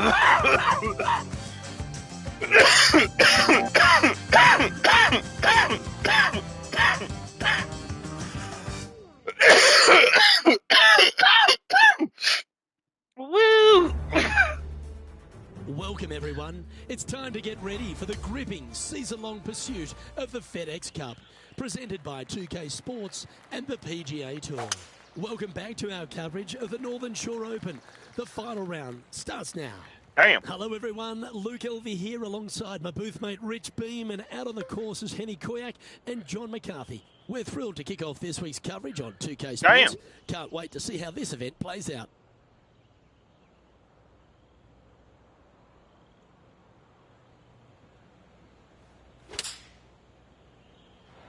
That's well executed. This one's heading towards the green. Yep, that shot's safely on the green. And Henny, what's he looking at for this putt? Setting up this putt 22 feet from the cup. Henny, take us through the break on this putt. Ooh, little downhill left to righter here. So close. Big putt for par coming up. The putt drops, and we're moving And on. bury him on. Let's Nice bury the first, solid man. opening hole right there. Damn. Well, the beauty of Marigot Cove really strikes you straight out of the gates, Rich. Here we are at the second. It's a superb par 3. I have to say, what a spectacular hole this is, but as beautiful it is, it's equally as difficult. Anytime the pin's over on the right-hand side, you want no part of it. Just bail out to the left-hand side and just enjoy the view from there. Coming fresh off a win, this player's looking to go back-to-back here. This player has more confidence, I believe, than any other player in the field at the moment. This should be another good week for him. Well, this would be a great par putt if he can make this. And down it goes. Let's head to the next. The third hole at Marigot Cove is an absolute beauty. The par 5 that doglegs left to right. Sometimes people say, tee it high and let it fly. Not here, no way, no sir. Tee this thing down low and chase it out there. Use the contour of the fairway to get the distance required to hopefully knock this thing on in 2. Second shot, aim out to the left. Again, keep this thing low on the ground and moving. Get it up there just shy of the green, a little pitch shot from there, and you find yourself a nice little birdie. Should find the green here. Fuck, what a shot. Standing over his second shot.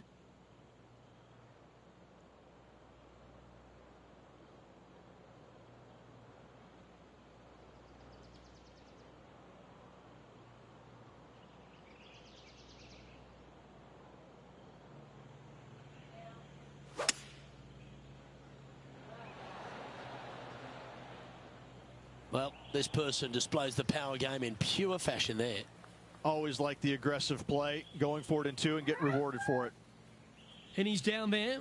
You got a read? From the get-go, this is a big left to right breaker.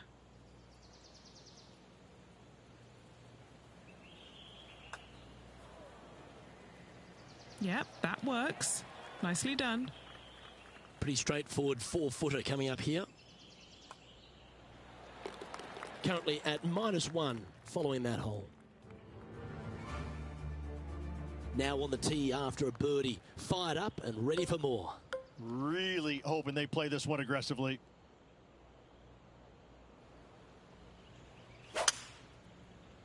That one's right out of the top drawer. Ant-Man on the ground. John, he's down there. What's the news? Hey guys, we're checking in with Colin Morikawa as he gets set for his next shot here on the 5th. Time for the second shot here at the 4th.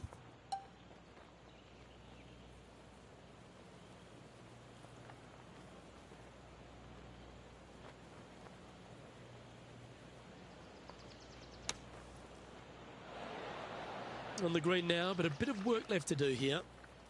And this putt is to move into the top 5.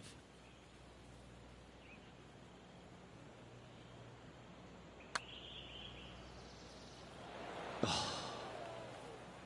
And now left with this to move into a tie for 7th. Well, what about that, Rich? A great display of resilience.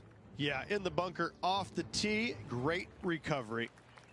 And as we move to the 5th, it's a par 4.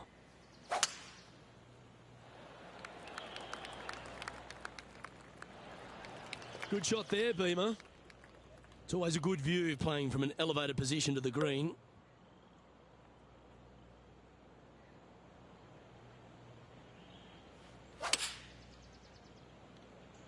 Opting for the 5-iron. Not a bad shot, that. Still a chance. A chance to move to a couple under the card with this putt. Henny, what's he facing with this putt? Yeah, guys, he's looking at around 17 feet. Ah, it's disappointing. So close to a birdie. So no change on the leaderboard for this player after that hole. The 6th is a par 4.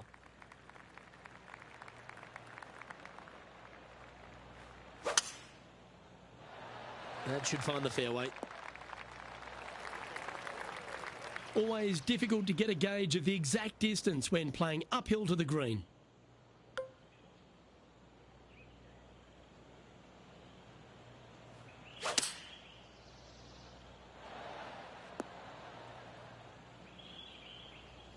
This is a fairly lengthy putt here.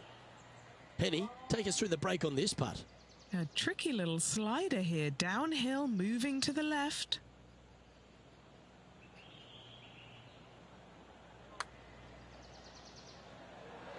Ooh. This is a par putt. And down it goes. Here's Max Homer now. Let's take a look at the leaderboard. Currently 1 under for the event.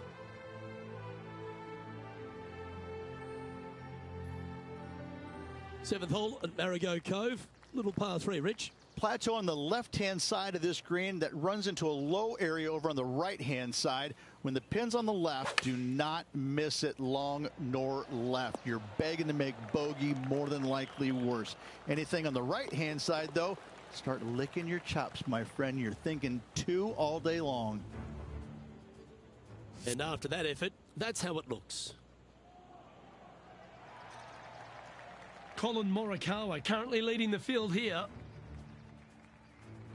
Rich, they say the par 5 8th at Marigot Cove is a gettable par 5, but gee, it's got to take a great tee shot. It is, and it's going to take a brave second shot as well. Really cool feature. Again, you're trying to work this thing along the ground as best possible. Get your tee shot down the left-hand side, which opens up the angle for the second shot to a Redan-style green, moving from right to left around that bunker. Only the bravest, though, are going to go for it in 2. If you leave it just a little bit short, you should have a pretty basic, straightforward pitch shot. Easy to get it close. Well, he made an explosive start to his professional career, put a couple of majors already in the kit bag. He's clean cut, he's fresh, he flushes his irons. There's a lot to like about Colin Morikawa, isn't there? There is. I mean, straight out of college, winning early before he even had his PGA Tour card. And you're like, you know what? This guy's got some game. And then as we quickly found out, major championships later, he's got a lot of game. And, you know, it looks like he's, I wouldn't say robotic, because that's not the right word.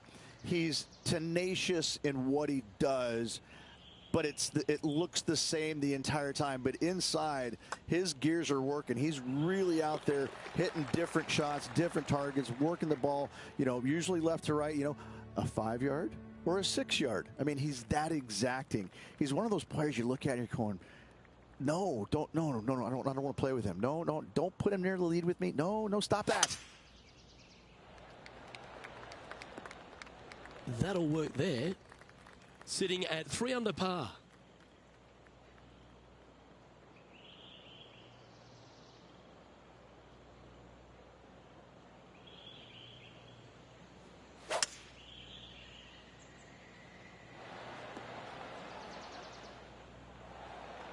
And this putt is for birdie 3 on the scorecard.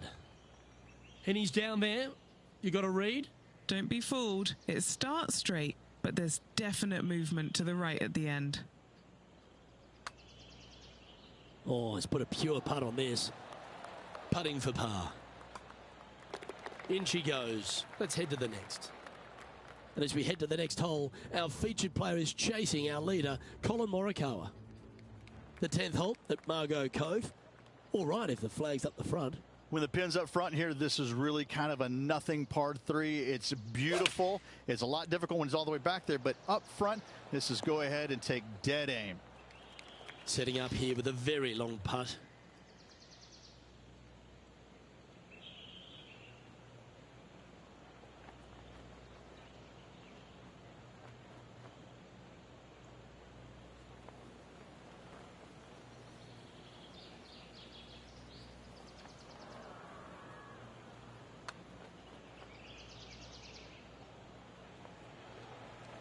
That one went a fair bit distance by the hole. Just 9 feet remaining to the hole.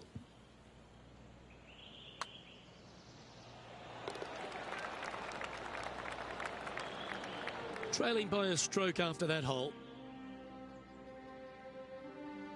On the tee of the 11th, a par 5.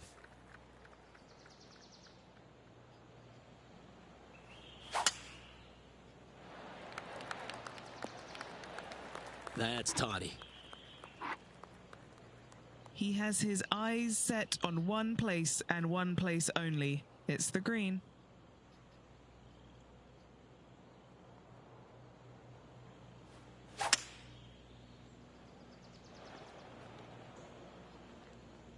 Man, that was unlucky. Just getting into the first cut.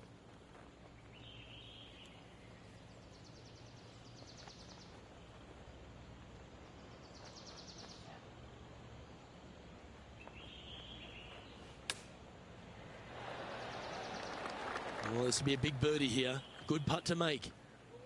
Okay, Henny, what's he looking at with this putt? He's looking at 20 foot. This will be a good putt to hole.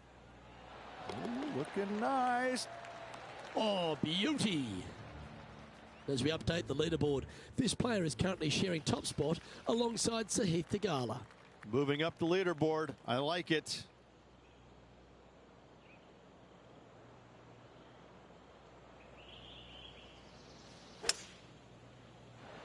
Oh, that was flushed.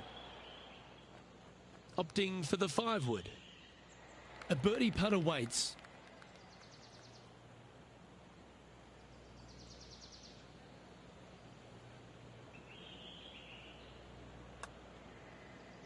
Looking good.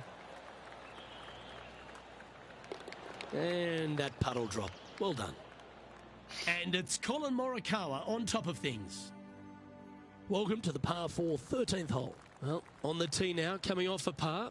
Chance to pipe one up the middle. Oh, that's piped. That's heading down the runway. His second shot here. Wind is going straight at his back.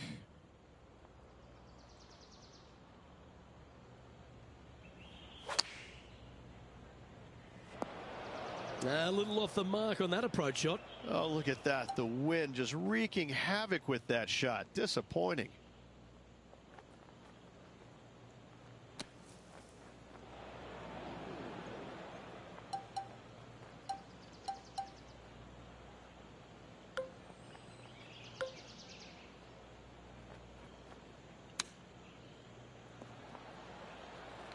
Oh, a 5-footer. It's amazing how tour pros hold these.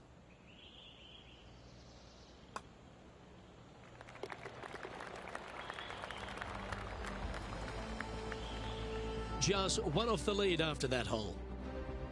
The 14th is a par 5.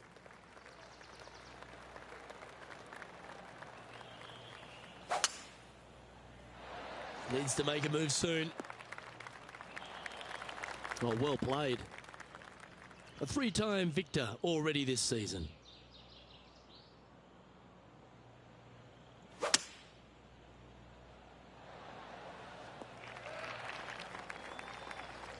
Well, it's a big chance here. If he can hold this, he'll tie the lead. Nothing like a little pressure late in the day.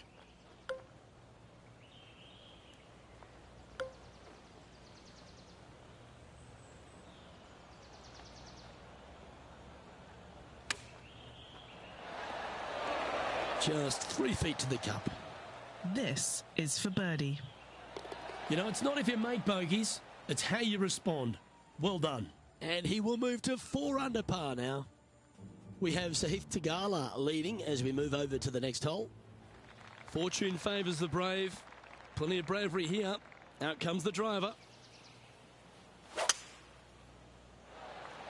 Oh, just absolutely abused the golf ball there with that shot. Time now to play the second shot on the 15th hole.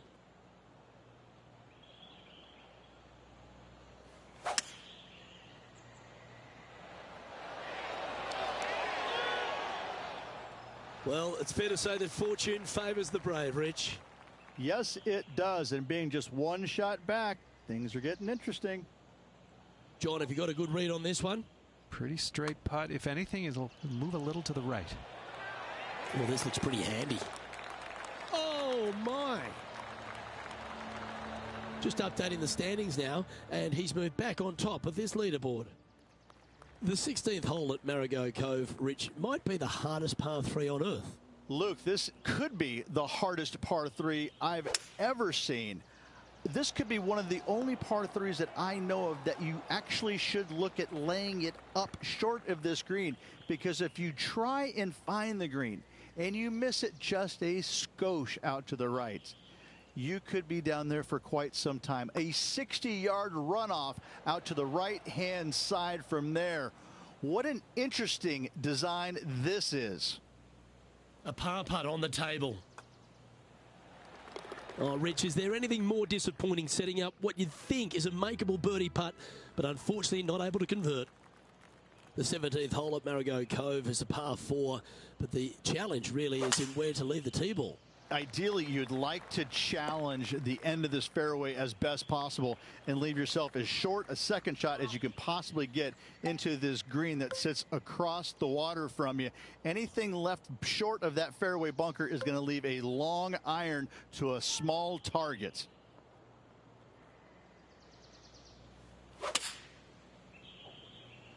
Opting for the 6-iron.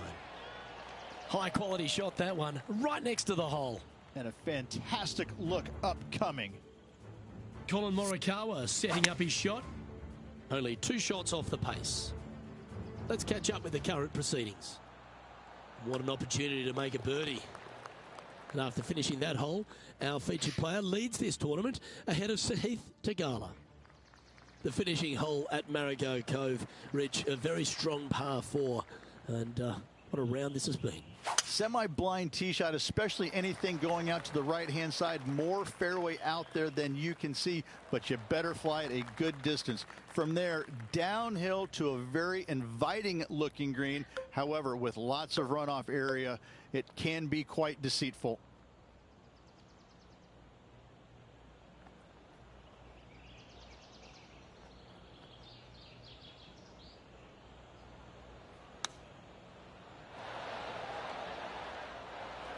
He has this putt in front of him to finish with a clubhouse lead. Henny, you've had the chance to have a look over this one? This is so long, I don't even have words for it. It's just long.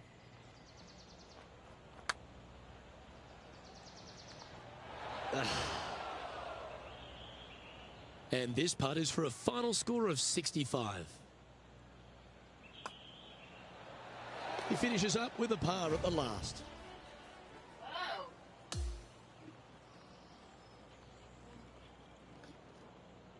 And Rich, you know all about this. It's hard just to win once on the PGA Tour, but going back to back. Impressive. Absolutely impressive. Winning breeds winning, but it also takes a lot out of you. So to contend again the week after winning, boy, I'd say this player is something special. On behalf of Rich Beam and all the hard-working folks at 2K Sports, I'm Luke Elvey. Thanks for joining us. See you next time.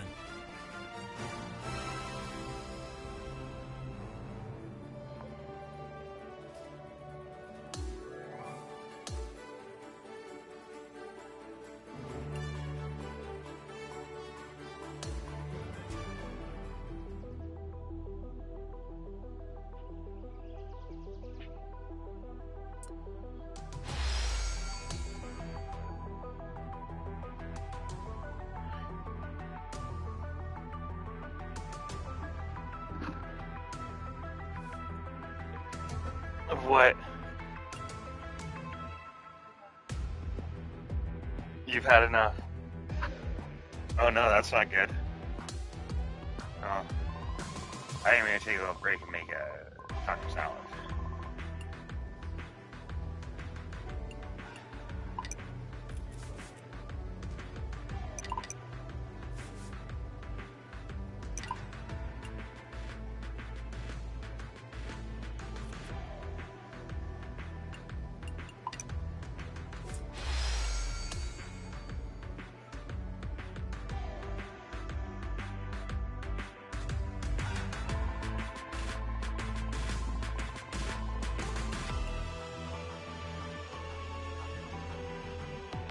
Hey, it's the Arnold Palmer Invitational.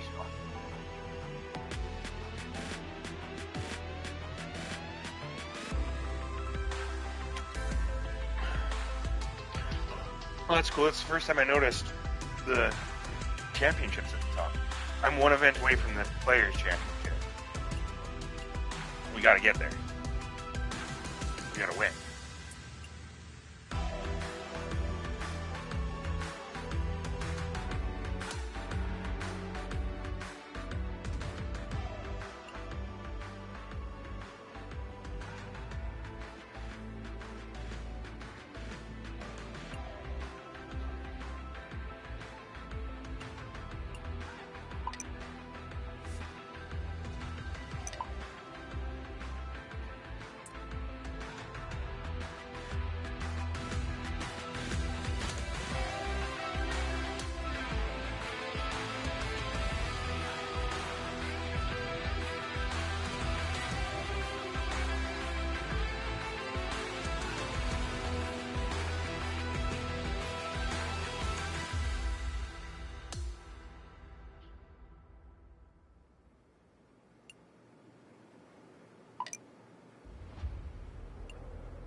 Why did Mom give you to me?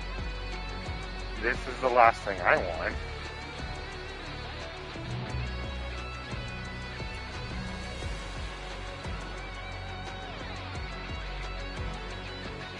Thanks, Fender Duster. Get your bed. Your bed's right there. Yeah, it's so comfy. It's so comfy.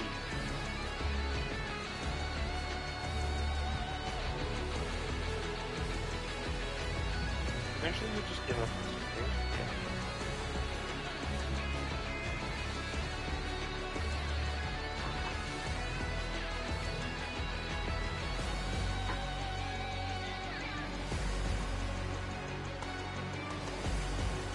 Babe.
Yeah.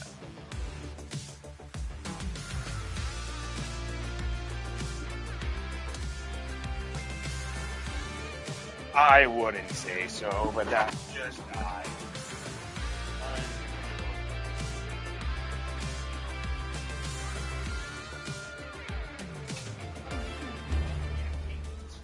2K Sports, in association with the PGA Tour, is thrilled to present the season-long race for the FedEx Cup. We're back for the finale of the Arnold Palmer Invitational. Let's see who will be crowned a champion. Welcome, everyone. I'm Andrew Catalan, joined by Rich Beam and Luke Elvey. Henny Koyak is walking with the feature group today, and John McCarthy is on the course as well. Rich, we're at Arnie's place this week, Bay Hill Club and Lodge. What can the players look forward to from this course? Well, they're going to find a course that's ferocious, aren't they? This golf course historically plays firm, fast, the wind is up, the temperatures can be cool. It's a golf course that it doesn't suffer players that aren't tough, and I think that's what Arnold really wanted to have. He wanted a U.S. Open here so badly, never quite got it, but I can promise you this, each and every year, these players feel the pain and suffering that Arnold wanted them to have at this venue. It's quite the test.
Ugh. Now we can snack. Let's get down to the first hole.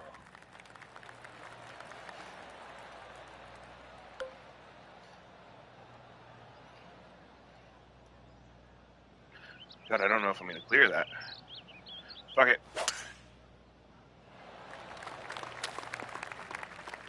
John, what does So the lie close. look Cat like down goal. there? Well, it's Oh, in the Jesus. first cut, but it ended up kind of nestling itself down in there pretty deep. So let's see what happens.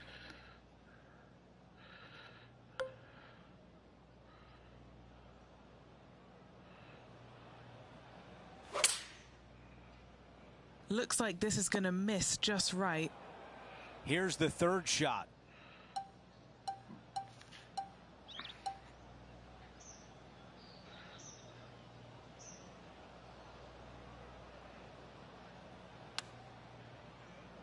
Is this one going to go down? The par putt. And after that hole, our featured player is in second place, just behind a major champion in Brian Harman. And now to the par 3 second.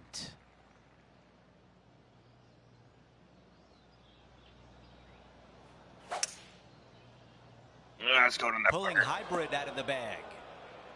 Tough one to dial in. Look at this shot here, Luke. Okay, time now to get back to live play. You think about the confidence this player has after winning in their last event. Winning breeds confidence, doesn't it? It wouldn't surprise me to see them make another strong one at the title again this week.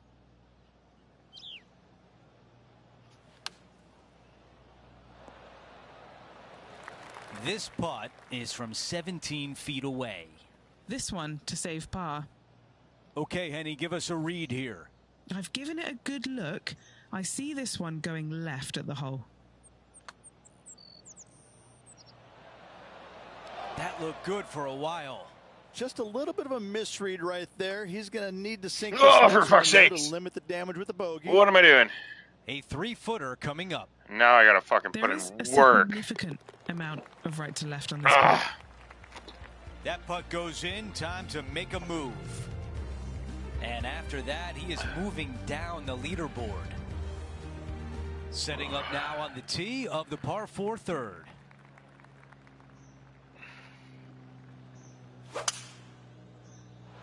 Wow, that was launched. All right, Henny, what does this look like? Setting up from about 130 yards out.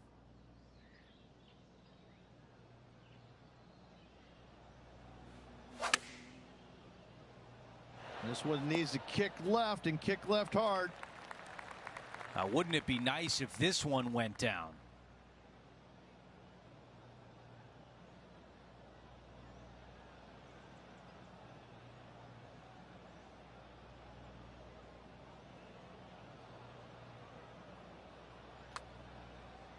Watch this thing turn. This putt for par. That one drops.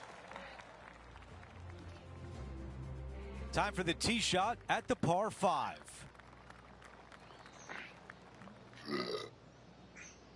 Excuse me.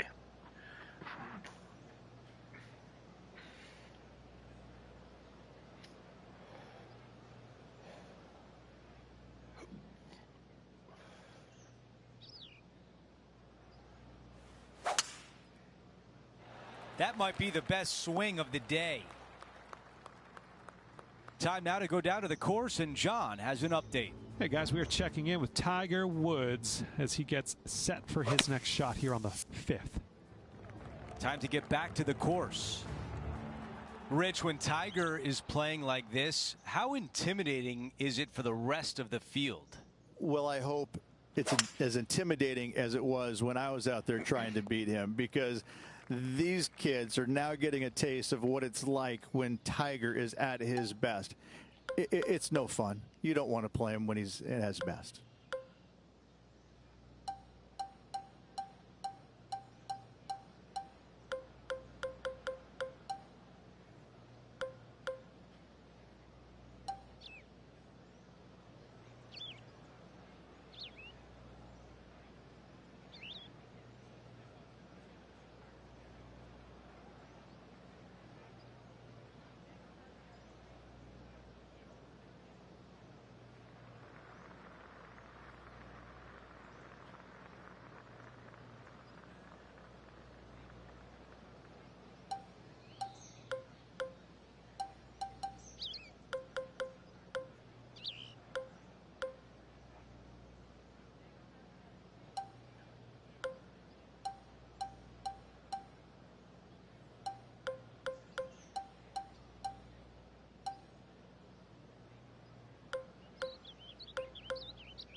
All right, this is tough, but makeable. Henny, how tricky is this one? This putt is breaking right to left.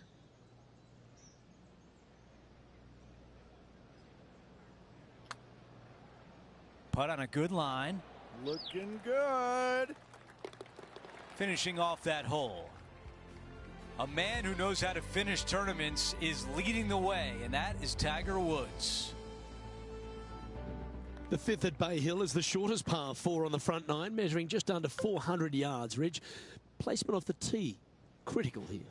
It is. It plays straight downhill the entire way, so most players not taking driver out and challenging those bunkers. Let go of those, and you'll have a short shot to a green that once again chases away from you at the back end of it.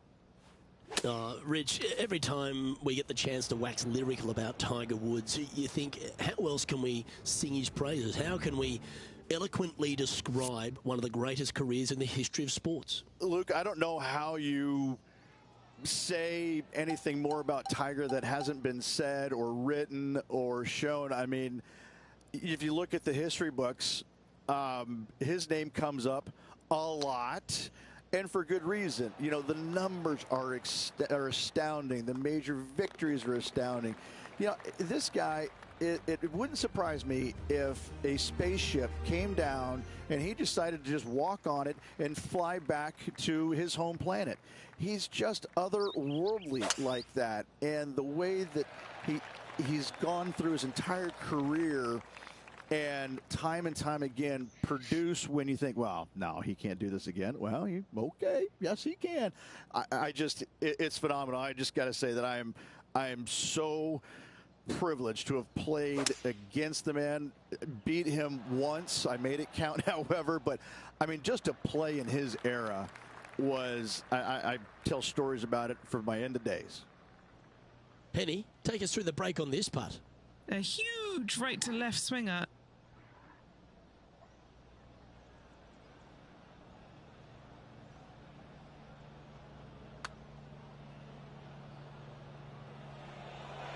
He's going to like the look of this one. That'll be inside the circle of friendship. And this putt to move into the top 20. Down she goes. Let's head to the next. Well, there's action aplenty all over the course. Let's have a look at this highlight from another player. Well, this is a fair reason why our leader is where he is on the leaderboard.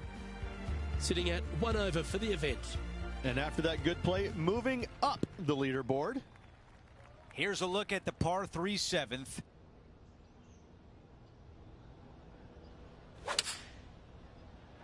Wow, what a swing right there. Yeah, I like that. That's okay there. That's a safe shot. And this putt to move into the top 5. Let's check in with Henny. I've been all around this, tried to read it, just can't see it, but he's got about 22 feet. Come on, ball, don't deny him. And now back to even par for the tournament.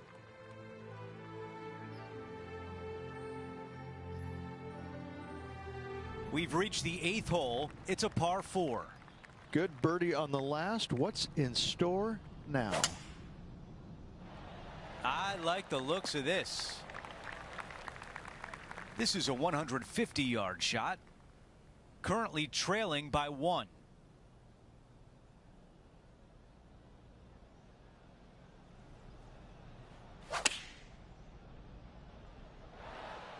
All right, the putter can come out now.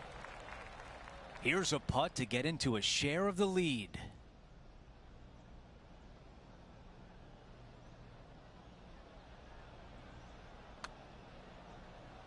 He's looking for this to break left. And just a tap in left for par. Let's take a look at the leaderboard. Our featured player in a tie for 5th. Now to the finishing hole of the opening 9. It's a par 4.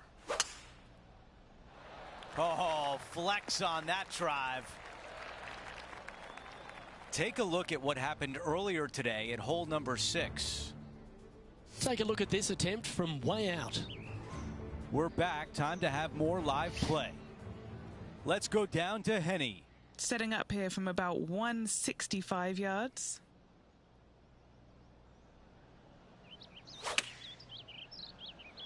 Yeah, oh no, this one's left.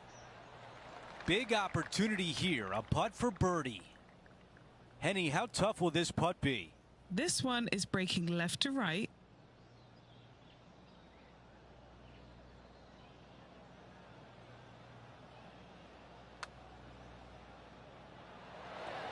Wow. This putt is for par. Okay, moving on to the Get next. your ass out of my fucking nose. And no change on the scorecard. Get in your It bed is if you still want to be an up here. even par. That's your place. You have a place Now to the 10th here hole. with us. It's a par but 4. it's here. Players have looked at this hole differently over the years. It used to be just a layup shy of that bunker down the right-hand side.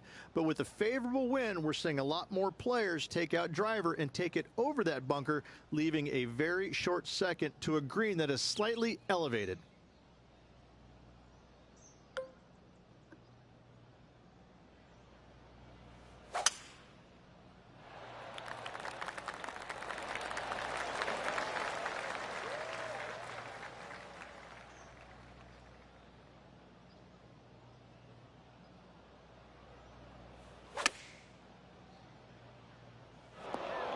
Well, he misses the green. That's a tough one to swallow. This is his third. Just 2 strokes off the lead. Okay, now looking at this putt to save par. Okay, the putt goes in. Time for the next hole. The par 4 11th resembles the par 4 third, doesn't it? The big lake on the left-hand side. It does. It just has a little more landing room here on the left-hand side, however. But if you lay back, be prepared to go in with a long iron. If you take the driver out and successful, you now turn this challenging hole into almost a birdie opportunity.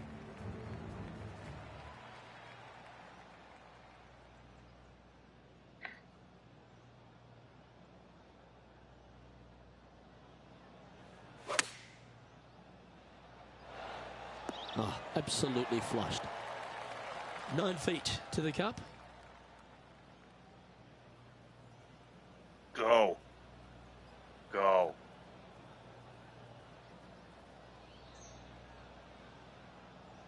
Fuck, look what you made me do.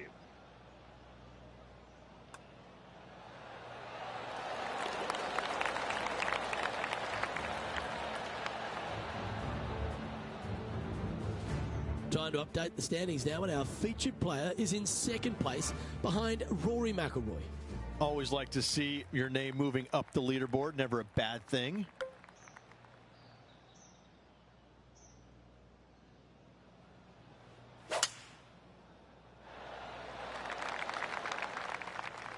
That one's going to catch the thick stuff. Second shot here on the 12th.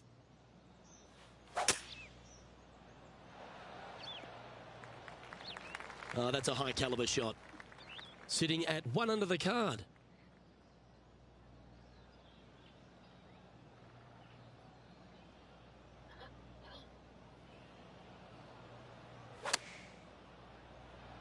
Trying to get it to move a little bit to the left here.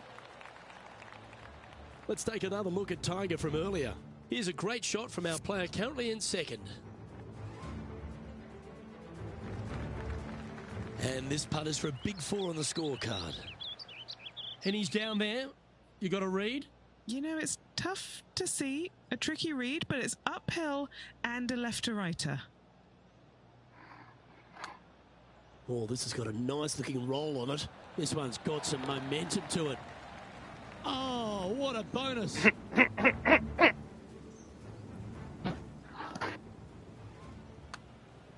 Cat, you are fucking so desperately annoying right now.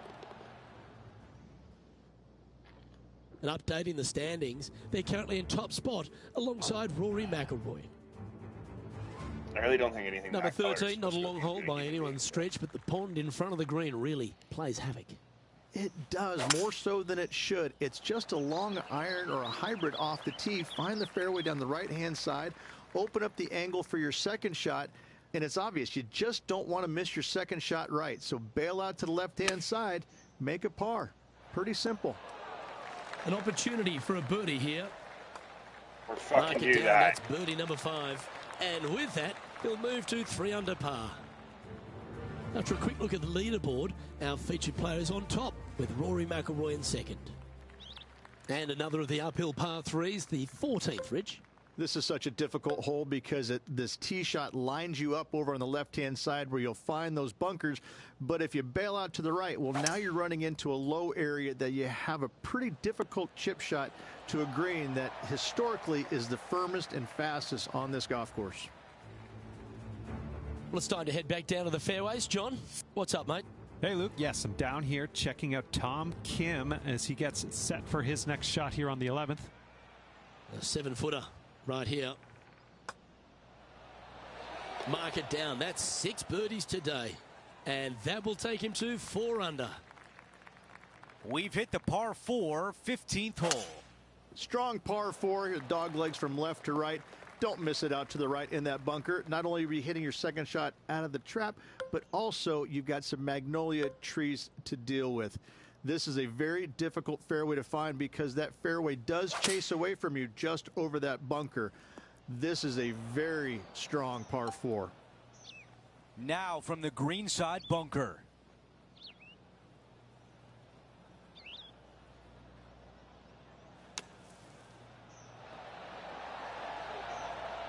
Needs this to drop to save par. While we have a moment, let's take a look at the leaderboard. Our featured player in first, Rory McIlroy in second.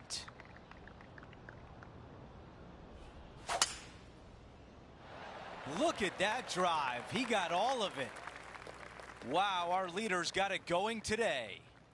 Wow, was that a massive drive there. Holy cow.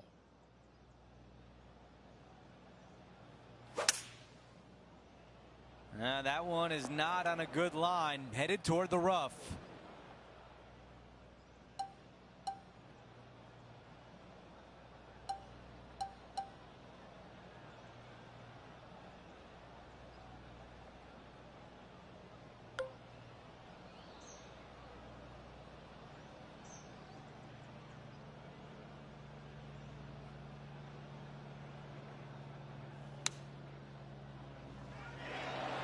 Another good shot from our leader. A 3-foot putt. Who doesn't love a birdie putt? Quick look at the leaderboard. Jadzia. And it's a 2-shot advantage for our Enough! You're being a dickhead! Stop being a dickhead! A par 3 here. I love you. This hole Stop it. causes more stress for the players, I think, than any other hole on the golf course, with possibly the exception of number 3. This green is nearly impossible to find as it is so firm historically through the years. You find the green, you make your 3, and you're smiling earlobe to earlobe. The yardage was dialed in on that shot. Pin high and looking at the hole. Nearly doesn't get any better than that amazing shot. Jadzia. Henny, Jadzia. you're inside. What do you see We in this don't putt? want you Okay, this one up starts here. out pretty straight, but it will go left at the end. My little one. That's what you find when you come up here. Looks good. Okay, back-to-back birdies. I'm starting to feel a little something here. Gotta like it. 2 in a row. We've reached the final hole of the event with the lead. Can he close it out? Second shot here at 18.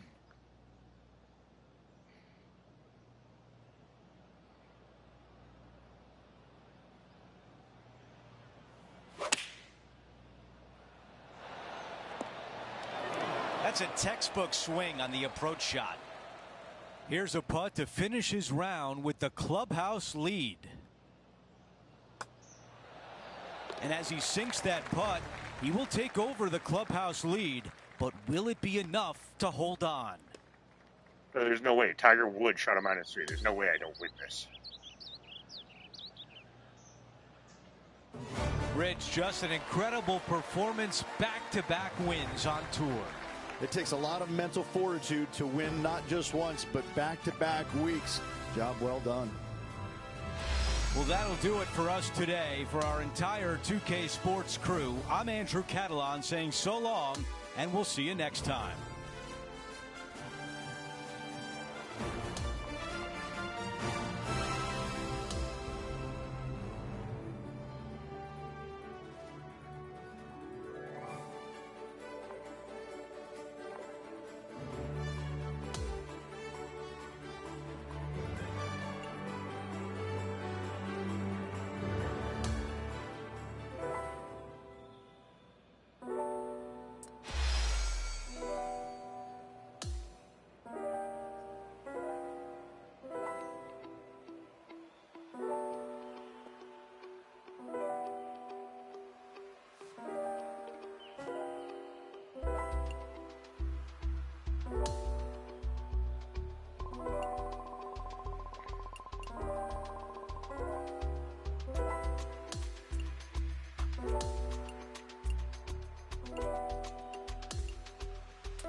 .2K Sports, in association with the PGA Tour, is thrilled to present the season-long race for the FedEx Cup.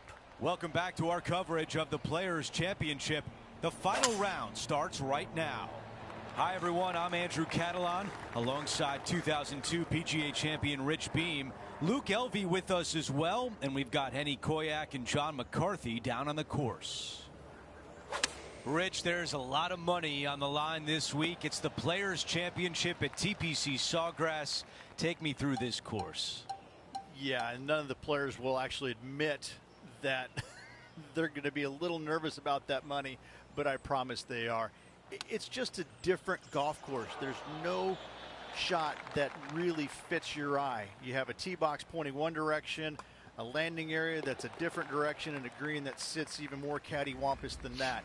It's a golf course you have to have a lot of imagination at and not be afraid to hit the big bender and pull off some of the funkier shots, because you're going to be presented with them quite a few times around here.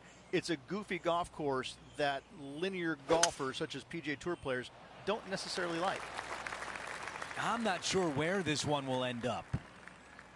This player won their last event. Let's see if that momentum carries on. Well, it's certainly in their favor, isn't it? Winning breeds winning. It wouldn't surprise me to see them win again this week. This one could be just off the fairway. This player can breathe a sigh of relief. It stayed on the fairway.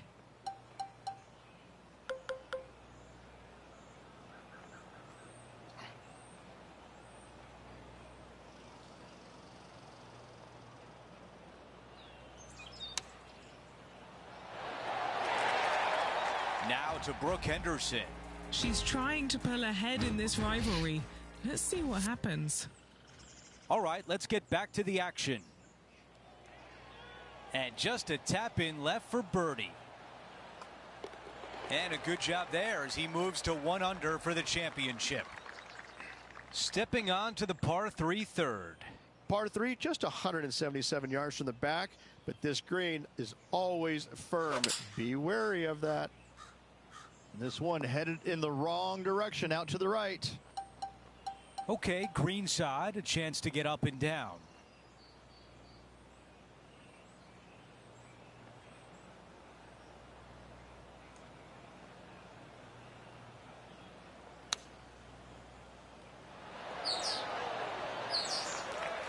8 feet left to the cup.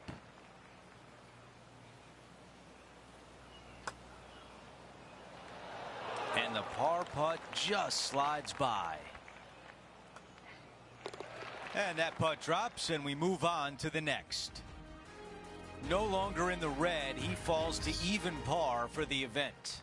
Not much happening moving down the leaderboard. Never a good sign.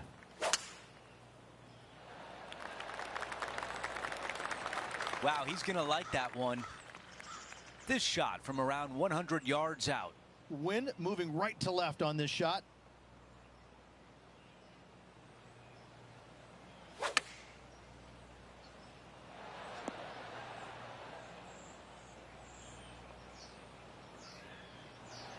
A lot of ground to cover with this putt.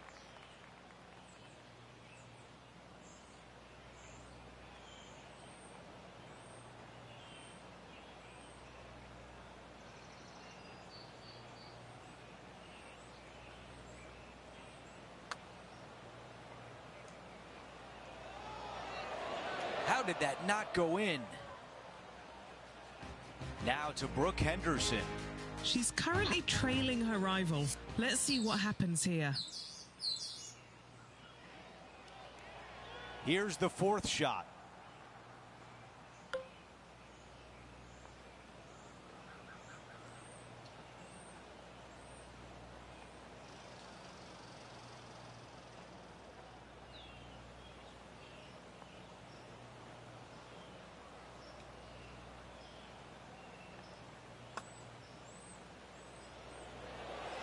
Wow, what a shot right there. Let's take another look at that shot.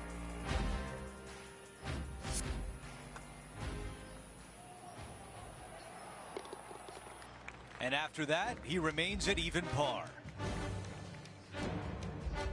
All right, Rich, the par 4 fifth. Strong hole this one, isn't it?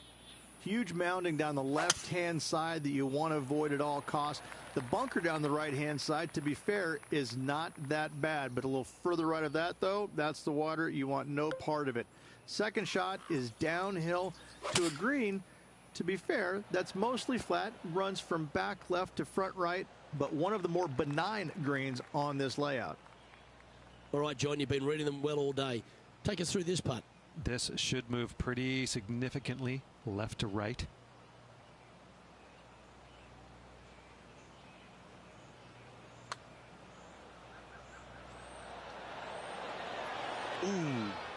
Not a bad effort right there from long range. Big breaking putt. He just didn't quite read it right. But it'll be an easy par. This putt for inside the top 5 on the leaderboard. Our current leader enjoys a 5-shot advantage. Let's see what happens here on the 6th. Par 4, 393 yards from the back. Most players taking out a long iron or hybrid just for placement in the fairway. This green is surrounded by tall palm trees. Don't get caught out by one. Yeah, that was a safe play. Come on, let's make this putt. It's for a share of 4th on the leaderboard. Okay, Henny, what's he looking at with this putt? He's looking at around 14 foot, I'd say. That's disappointing. It's just about 3 feet away. Job done. Let's head to the next. Before we move on to the next hole, we show you that our leader is up by 6. That is an absolute missile.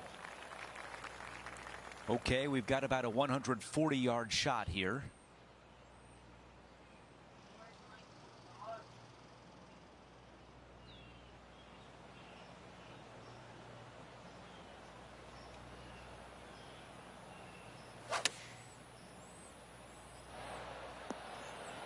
Okay, that's going to play. Setting up here with a long putt.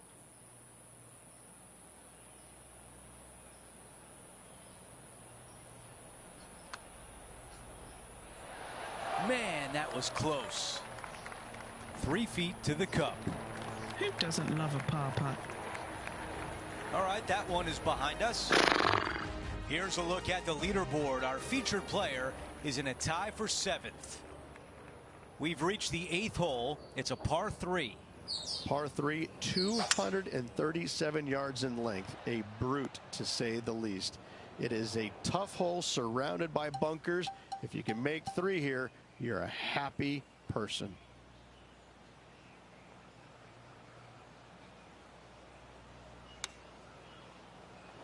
Wow!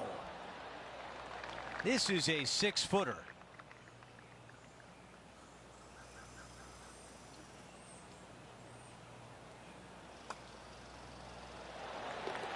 As we take a look at the leaderboard, we show you our featured player is in a tie for 10th.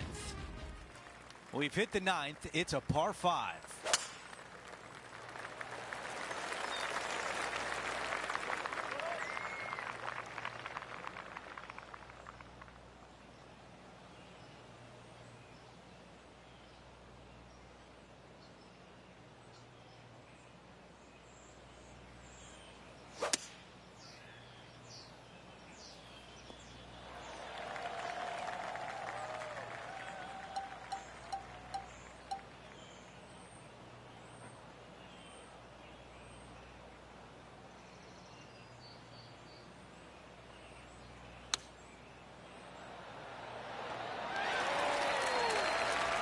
Here's Brooke Henderson. She's I'm getting a lot better at the her game. rival. Let's see what happens here. Now, if only that could have went in, that would have been a huge help because I need to get like 9.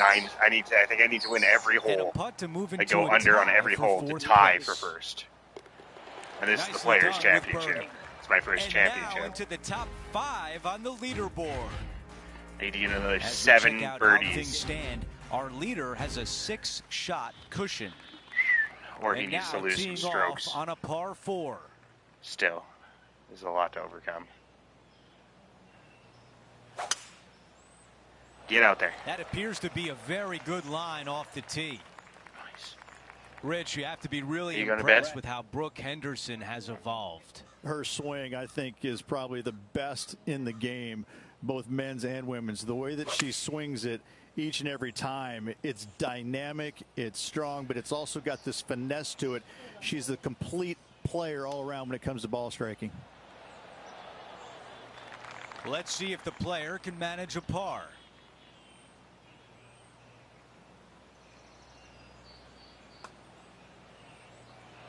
So close. How? This putt from 4 feet. Oh, I'm not going to win my Players' Championship. That really sucks. And as we move on to the next hole, we bring up the leaderboard. He is in a tie for 10th. There's some birdie holes out on this course, and the 11th is certainly one of those, but there are some troublesome spots if you get out of play. There definitely is trouble, but the thing I love about this hole the most, Luke, is that there's so many different ways to play it. Most players will take driver off the tee, but from there, now it's anybody's ball game. You don't have to go for the green on the second shot. You can lay it up over the left. You can lay it up over to the right. You can lay it up long left. There's so many different ways of attacking this hole. Each individual is going to do it differently. I love the second shot on this hole. Well, these are good putts to make. Good for momentum. Right on 7 feet.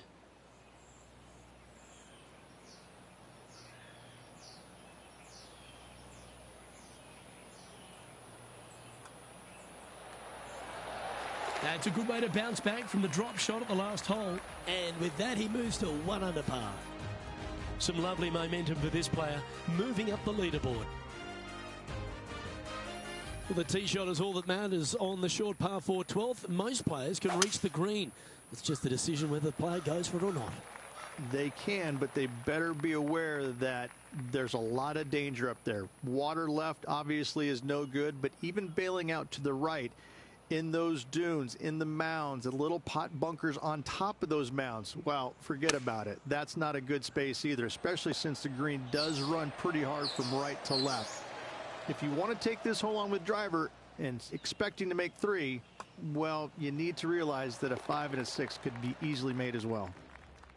Trailing by 6 shots after that hole.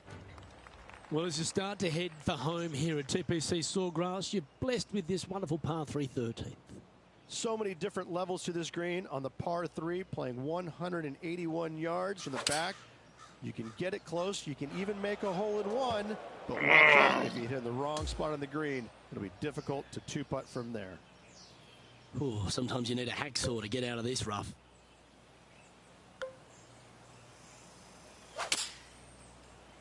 Yep, solid connection. This is looking good. Okay, that'll work. John, have you got a read on this one? This one's going down the hill and to the right.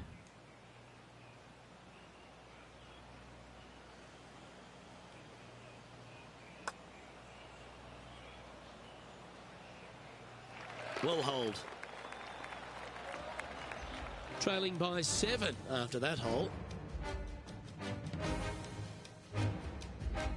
Plenty of trouble around this golf course. The 14th, the par 4, represents a number of that.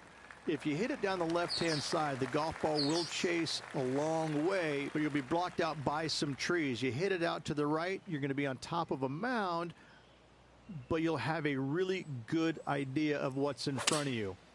This hole historically plays as one of the toughest ones on the back nine, and it's all because of where that green sits. It sits from right to left with a decent amount of movement in it. It is not straightforward at all. This hole causes players all kinds of problems.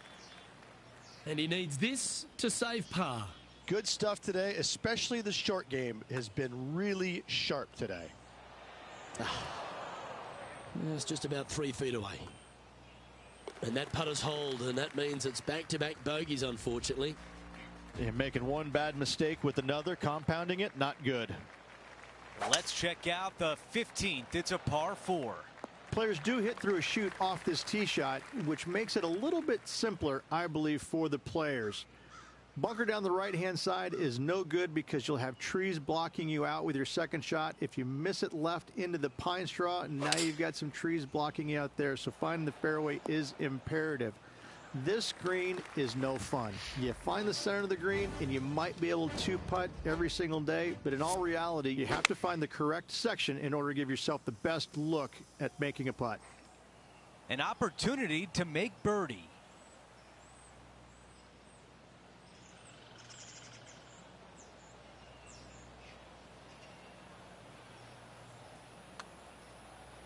Now that's how you roll the rock. And that counts. That's the 5th birdie of the day. As we move on to the next hole, the lead is at 4. We've hit the par 5, 16th hole.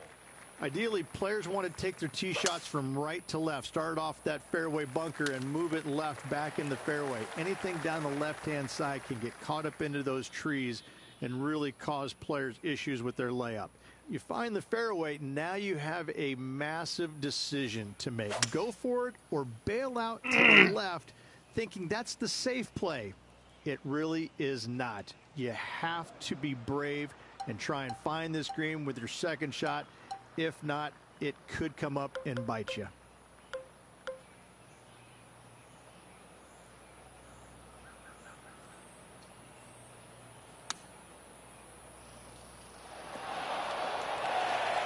Here's a putt to move into a tie for 3rd. That one goes in, and it's back-to-back birdies. Gotta like it. 2 in a row. He's feeling it. Getting set for the next hole, a quick look at the leaderboard, and it's a 4-shot advantage for our leader.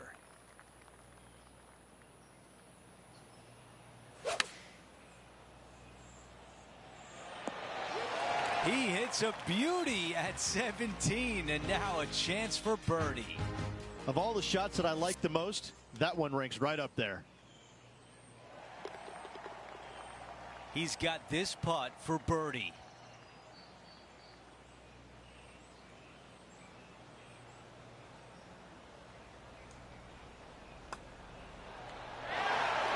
As we take a look at the leaderboard, our featured player is in 3rd place.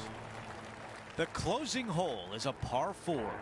Par 4, 462 yards, and you're going to find out what kind of player you are when you tee off here. How brave are you? How much do you trust your swing? If you find the fairway, that's a great start, but the second shot awaits. This is a 9-iron on the way. The mission is simple here. He has to get up and down.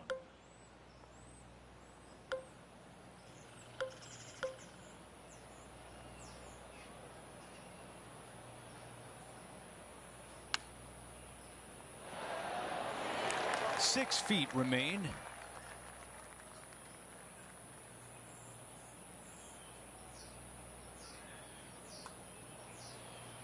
That was close. 4 feet left to the hole. A bogey to end it.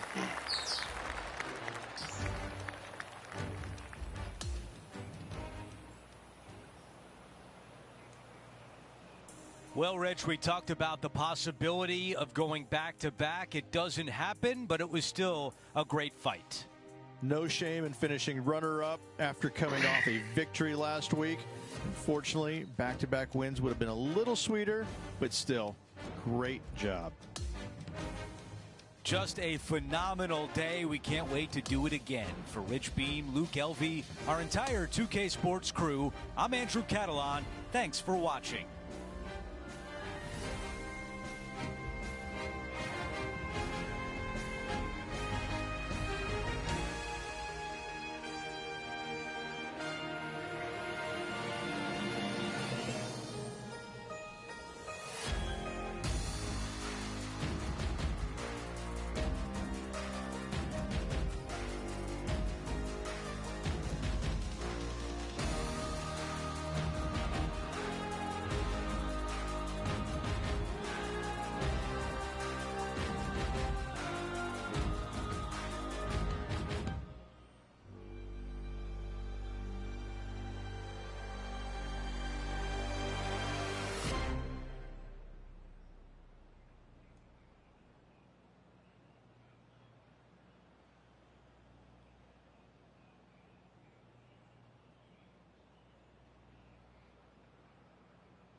Well, are you coming back to game? No. I was like, there's something wrong here. No, I'm doing my report now. I'm just taking a break. Good night.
Oh my god, what is going on with the internet right now?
Um.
2K Sports, in association with the PGA Tour, is thrilled to bring you the season-long race for the FedEx Cup. We've got final round coverage coming your way right now. I'm Luke Elvey, alongside Rich Beam in the booth, and we've got Henny Koyak and John McCarthy down on the course. All right, Beamer, You've played them all, you know only too well. In terms of the PGA Tour, where does the Copperhead course at Innisbrook Resort rank as one of the toughest? Anytime you name a golf course after a, I don't know, lethal snake, you might be onto something at how difficult it might be. Yeah, again, it's in lovely Tampa, but this golf course, there's nothing friendly about it. It's so demanding, I think, off the tee, because you have tee shots that work one way, and then you also have the fairway that tilts the opposite way. It just sometimes doesn't make any sense, and it's hard to play this golf course if you're not driving it very well. But if you're chipping and putting it, then you really might like it. But it's fun, it's hard, but it's named after a dangerous snake, so I'm not going to say it's really fun. Would you? I would not. He's currently tied for 9th. Water is a feature here at the Copperhead course of Innisbrook Resort, Rich, and it comes into play at the second. Downhill tee shot. You want to keep your tee shot out to the right as best you can to take out the trees that hug the left-hand side. Green sits well above the player's second shot. They won't see how close they hit it from the fairway.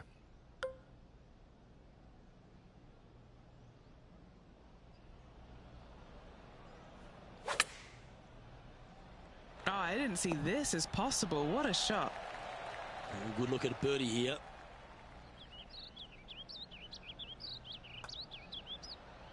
He'll be disappointed with that one. That was a pushed putt. Right on 4 feet. Should make this one. And a bit of frustration starting to set in as the par just misses the hole. And how's that sitting in the bunker, John? Yeah, they are deep down into this bunker. It should be interesting to see how they escape this one. Rich, it's a challenge, to say the very least, the third hole. Yes, most players aren't going to take out driver as they just want to lay it back of the water that creeps out on the right-hand side. From there, it shortens up the second shot, believe it or not, to a green that pitches from right to left fairly severely. Your misses can't be out to the right with your second shot. That is a no-no. Going with the 5-iron here. That's well played. Pin high. Penny, take us through the break on this putt. This putt's going to break to the right. Always love these opportunities, especially when it's for birdie. Yeah, you like the look of that right off the blade. That's a way to get back on track on the greens. Nice putts. And that'll move him to even par for the tournament. The fourth hole, the first of the par threes on the property, and you've got to be dialed in on your number. This is a challenging par 3, no doubt about it, Luke. This green pitches from right to left and from front to back, making it almost impossible to get it super close unless you have a perfect number into this par 3. What are we looking at for this putt, Henny? Honestly, guys, I stopped counting at 40 feet. This is way out.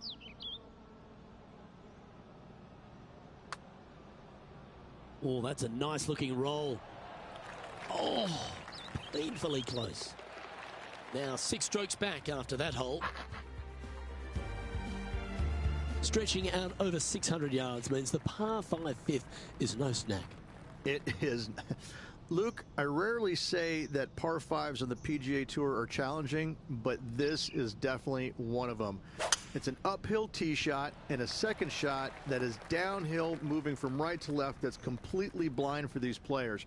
There is a tree about 100 yards out, which is going to be something they aim at when they lay up.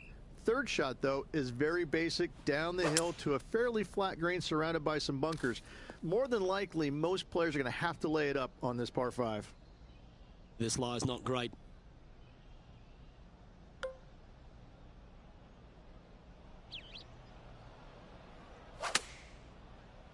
Oh, the rough might be a factor there. Oh, this would be a big birdie here. Good putt to make.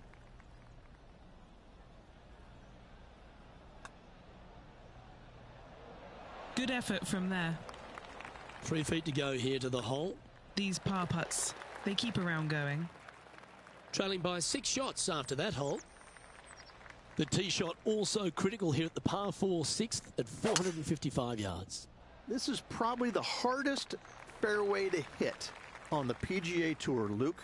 This fairway cambers from right to left at a pretty good clip, and unless you work your tee shot from left to right, a high soft shot you're not going to find the fairway. This is almost impossible. The second shot will be from an awkward stance where the ball is above you or below you to a green that's perched a little bit above the players. Thankfully, though, it's a very flat green. Currently 1 under for the tournament. Gotta like it. Moving up the leaderboard. Never a bad thing.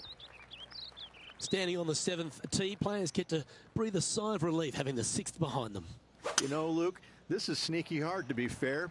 You don't need driver, and so you might get lulled to sleep a little bit by taking 3-wood out just for position. Any misses to the right or the left, and you'll be blocked out by some pretty gnarly trees. The green tilts from right to left ever so slightly, and watch out for those deep bunkers fronting this green. They'll grab your golf ball in a hurry.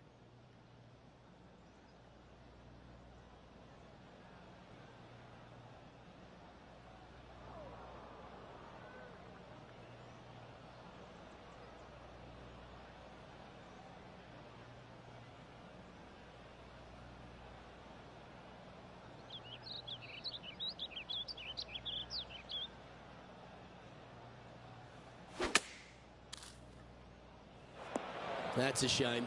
Had a chance to hit the green, but couldn't quite get there. Now, coming out of the rough, missing the green was always in the cards.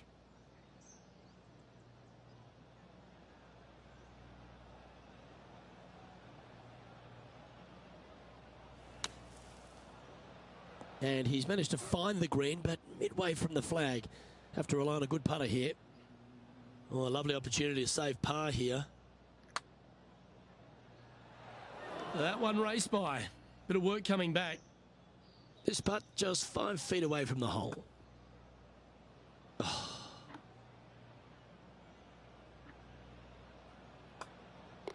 Yeah, well holed. Let's move on to the next. Currently at +1 for the tournament. Well, if you haven't felt snake bitten already, the 8th at 230 yards, Rich, will certainly get you. Everybody loves a 230-yard par 3, don't we, Luke? They're just wonderful, wonderful designs, and I'm laughing because this is nearly impossible. This green is just a sliver up there. A high shot moving a little bit from left to right is an absolute must on this par 3. As we head to the next, our leader is ahead by 2. Ball striking continues to be the order of the day as the players arrive on the 9th tee, a par 4. Yes, just thread those bunkers off the tee shot somehow with the driver.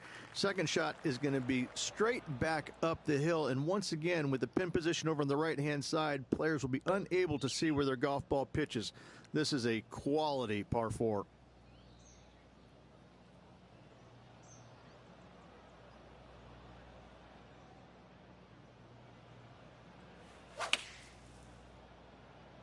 Opting for the 9-iron. He's standing over his 3rd shot.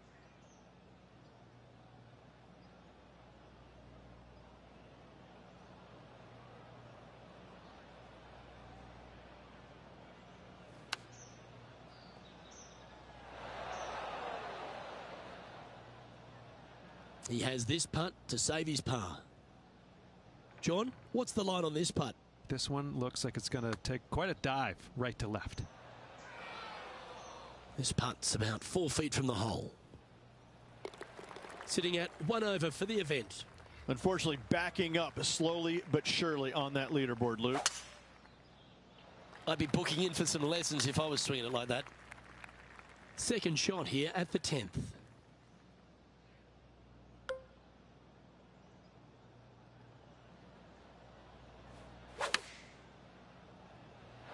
Chosen the pitching wedge here. A chance for a birdie if this goes down. What are we looking at for this putt, Henny? This is a 12-footer here. Get excited. This could go in. That is disappointing. Never hit it. And that should secure the par on this one. Now 7 shots behind after that. Very few parts of the golf course make you feel comfortable, but chance of birdie at 11. Finally, we have a birdie hole. Just avoid that bunker down the left-hand side. Find the right-hand side of the fairway. You can go ahead and chase one up there. Even if you can't get it on the green in 2, that front bunker is not a bad leave.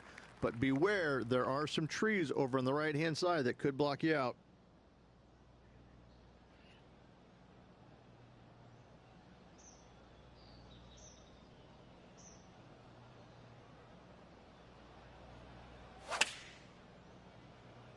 Needs this one to kick right. Well, that'll work. Up on the dance floor. Could have been worse. 16 feet to the hole.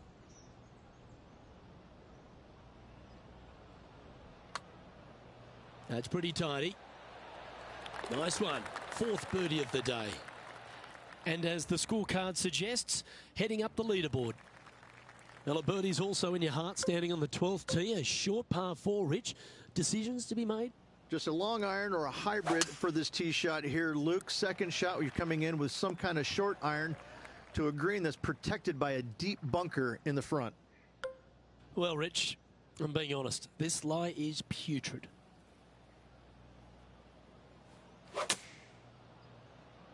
Okay. I didn't see that from the rough. This would be a momentum saver here, getting this up and down.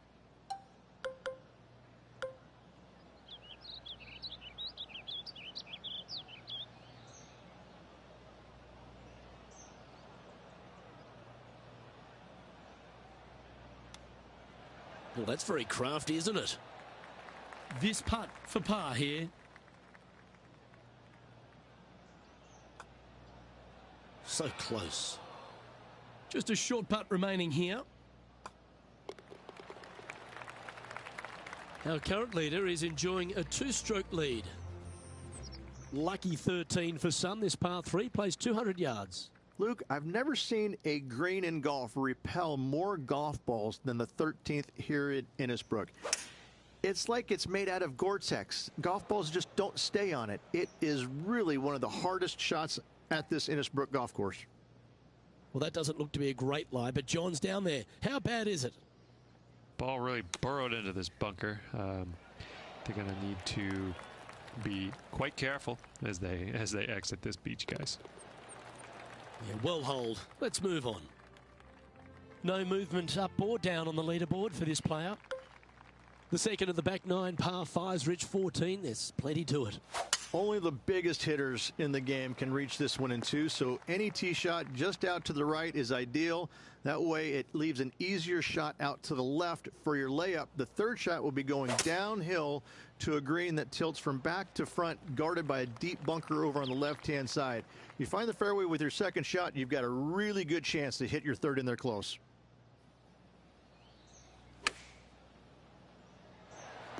Well, that's beautifully judged. Luke, nothing gets past you. Yes, this kid is a stud. Let's check in with Tiger Woods.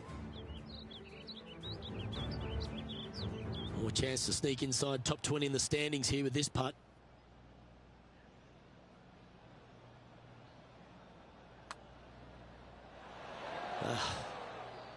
Putting for a par now. That's a disappointing par in the end after such a terrific shot in. Trailing by 7 after that hole. The long par 3 continues to be a feature here at the Copperhead course, and 15's no different. It is. Thankfully, though, this is the flattest green, or one of the flattest greens on the golf course here. It's basically just a long iron down the hill to this flat green, but don't miss it left. That is no good. This would be a great up and down from this spot.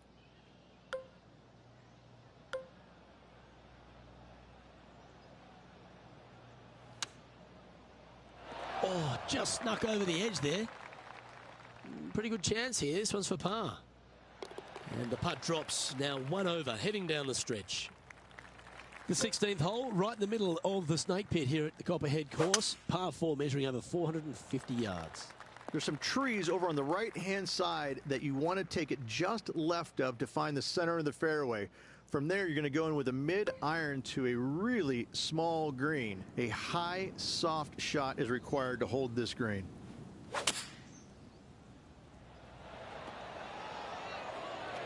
This player's dialed in. What a shot. Putting for birdie here. Mark it down. That's birdie number 5. And as we move to the next hole, our leader is ahead by a couple of shots. The final hole of the snake pit, an uphill par 3. Again, 210+ yards. The final challenging par 3 on this golf course. Good news is, though, is the green funnels in from both the right and left edges. Most shots are going to end up right in the center of this green. Well, Rich, from where I'm sitting, this looks makeable. Do you agree? Luke, I really don't think this is going to happen, but you know what? I've been wrong before, and it could happen again. A par putt awaits. Well, that hole's behind us. More to play.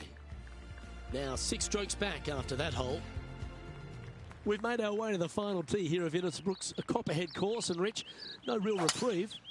Not at all. Tee shots have to favor the right-hand side, staying short of those bunkers down the right. The bunkers on the left will see a lot of action, and good luck getting it on the green from there. This green is probably one of the nastiest on the golf course, as it's got a severe tilt from back to front and left to right as well. This is truly one of the best par 4 finishing holes on the PGA Tour.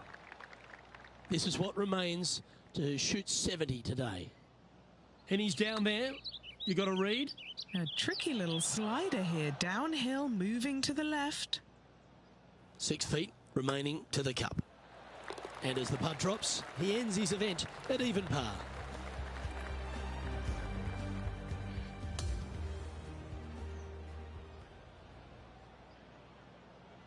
Well, Rich, an absolutely delightful day. Pleasure to share it with you and everyone watching at home. Cannot wait. A fantastic week of golf here. Let's see what next week offers.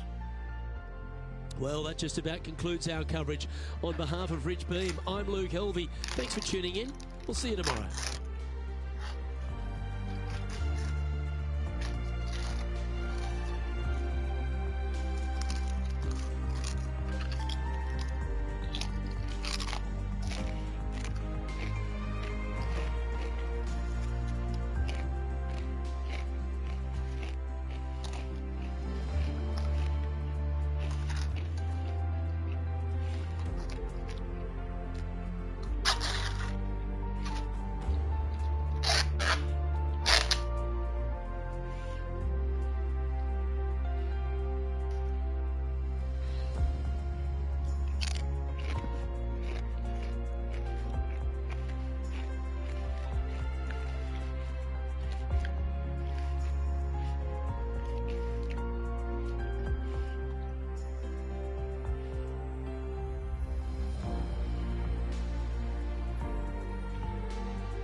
Teenage fiction. And the drawings.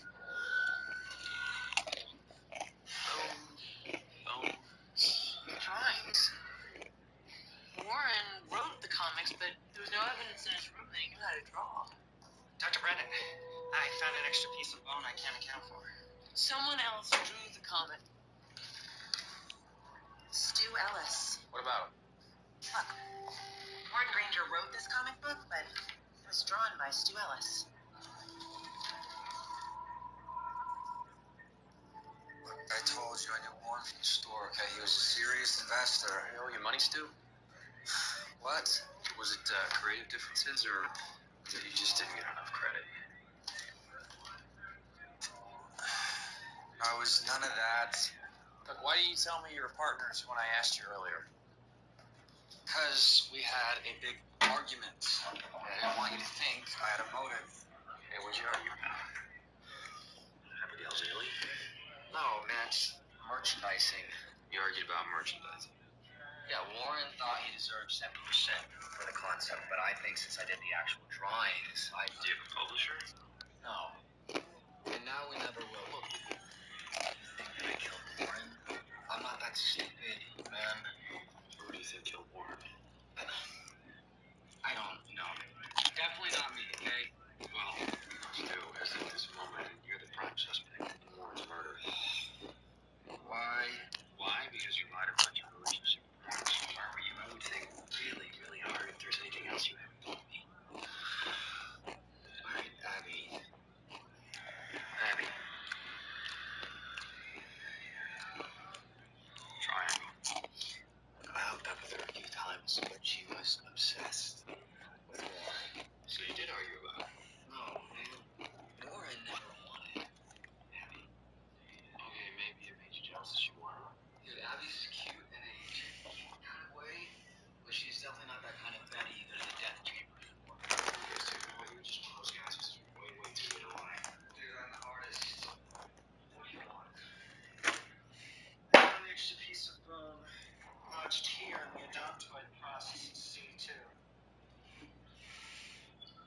Synthetic electricity makes it easier to cut. You seem nervous. If I get this right, I'll be able to tell you each sex and race of Warren Granger's killer. Stu was the artist. Really? You think he killed Warren over artistic differences? He also had a name for Abby. Yeah, for a recluse Warren Granger, he had his a lot of eyes. You said before that Warren reminded you of me. You think I'm just like him, that he hid from life by immersing himself in the fantasy world where he fought crime, and I did the same thing, only I don't have superpowers. I have science. No bones, he did fight crime. It's not a fantasy. As far as any normal person is concerned, you do have superpowers. Yes, you do. Like Warren Granger's mother. That seems to be your superpower. Look, this piece of bone you're analyzing. How did it get lodged in Warren Granger's neck? It's deposited by the same weapon that severed his skull.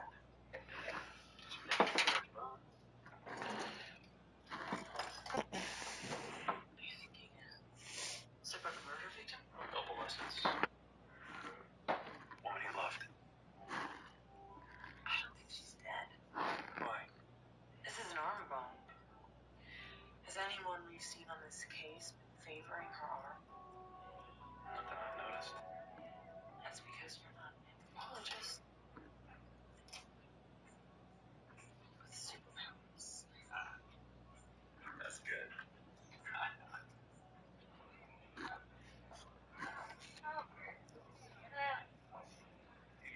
About Warren? We're still in the initial phase of our investigation. Listen, Mr. Magruder, you'd have to keep that last payroll check for Warren Granger. Would you help me out? By law, I have to, yeah. You mind digging that up for us? Yeah, apologize for the inconvenience. I guess it's probably in the file somewhere.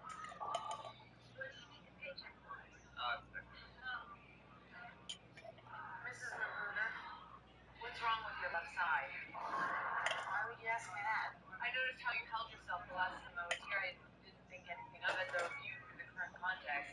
What is she talking She wants to know how you hurt yourself. You walk as though your left ribs are cracked. Also, you favor your left arm. Oh, I fell on the legs. They're very slippery. Falling would bruise a number of ribs. You're favoring only one or two. Touch of damage done by a fist. Look, you and Warren close. He was a nice kid.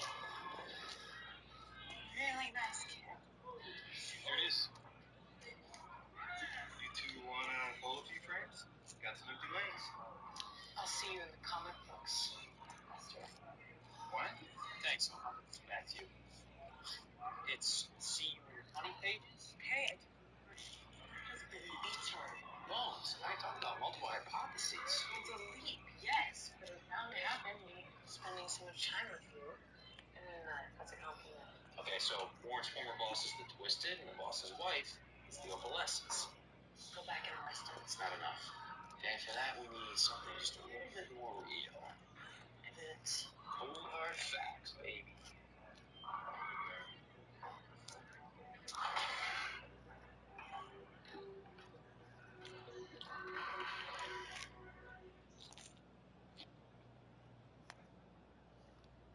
Dr. Brennan, based on your histology and the DNA, bone chip found on Warren Granger's neck came from Caucasian male, mid-30s.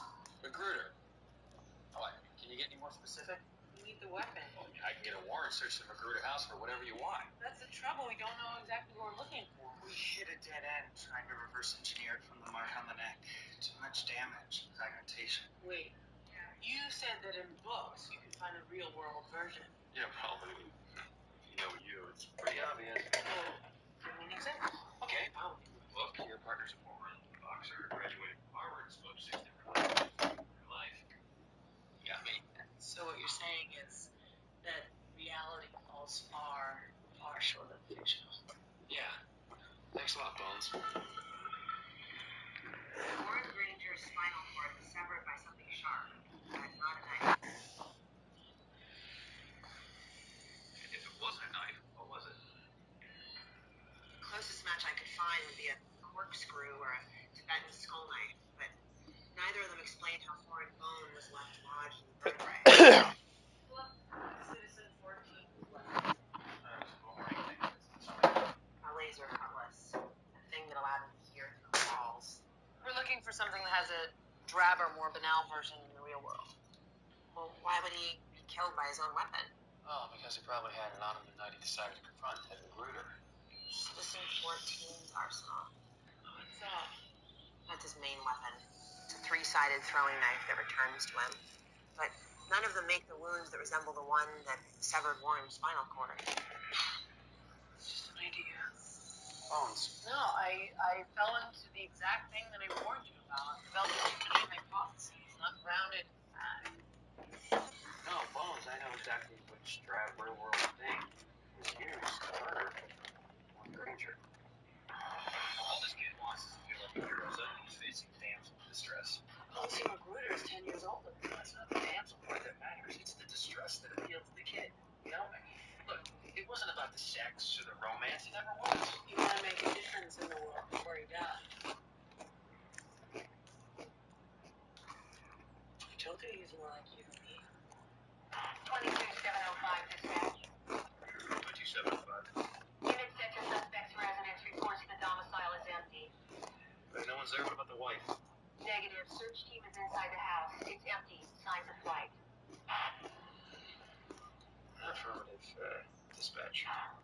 But he beats her, but she takes off with him.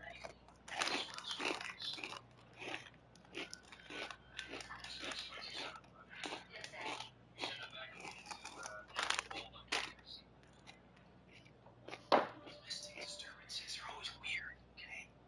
It's cleaned up by your husband. You should be on the same side as the rescuers. He's taking the job of your wife. I'm saying is this stay alert, okay? Guns. You didn't do anything! See, I swear to God, if you don't shut up. Warren! Of course he would. See, that's what he does. He likes to beat up people weaker than him. We're close. Door unlocked. Oh yeah, an oversight due to your state of panic. Yeah, lights were on. See, we suspected a robbery. Say, a double knife?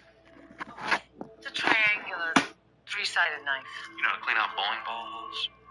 Say, I used to have one back in the day. You wouldn't happen to have one around here, would you now? You need a warrant. You need a warrant to take any of my stuff. Lucy, we need a bevel knife. We keep one in here. Shut up, Lucy! Why don't you smack her around a little bit there, Ted, huh? Keep your woman in line.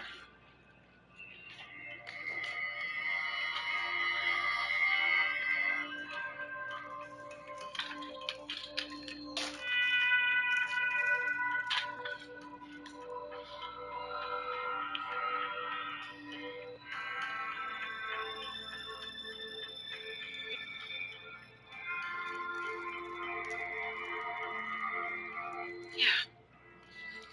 This could have done it. Say, Bones, that bone chip, second victim or murderer? No, for Warren's sake, I hope it was the murderer. Me too. What are you talking about? Just get out of here. It'd be his left arm. What? Well, Warren was right-handed, so the wound would be on your husband's left arm. Oh my God. Bones. Right there.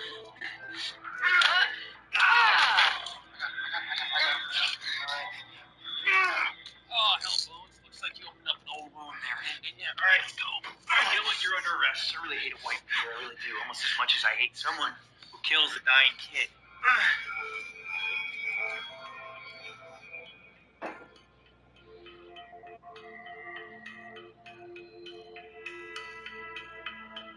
Warren knew what Ted did to you. Did you tell him? I didn't have to. He saw one night. Dad hit me and Warren ran away. Why didn't you go to the police? Because it's not all the time, and it's just when things go bad and he's under a lot of strain. Dad has a bad temper. Warren wanted to rescue you. Oh my God.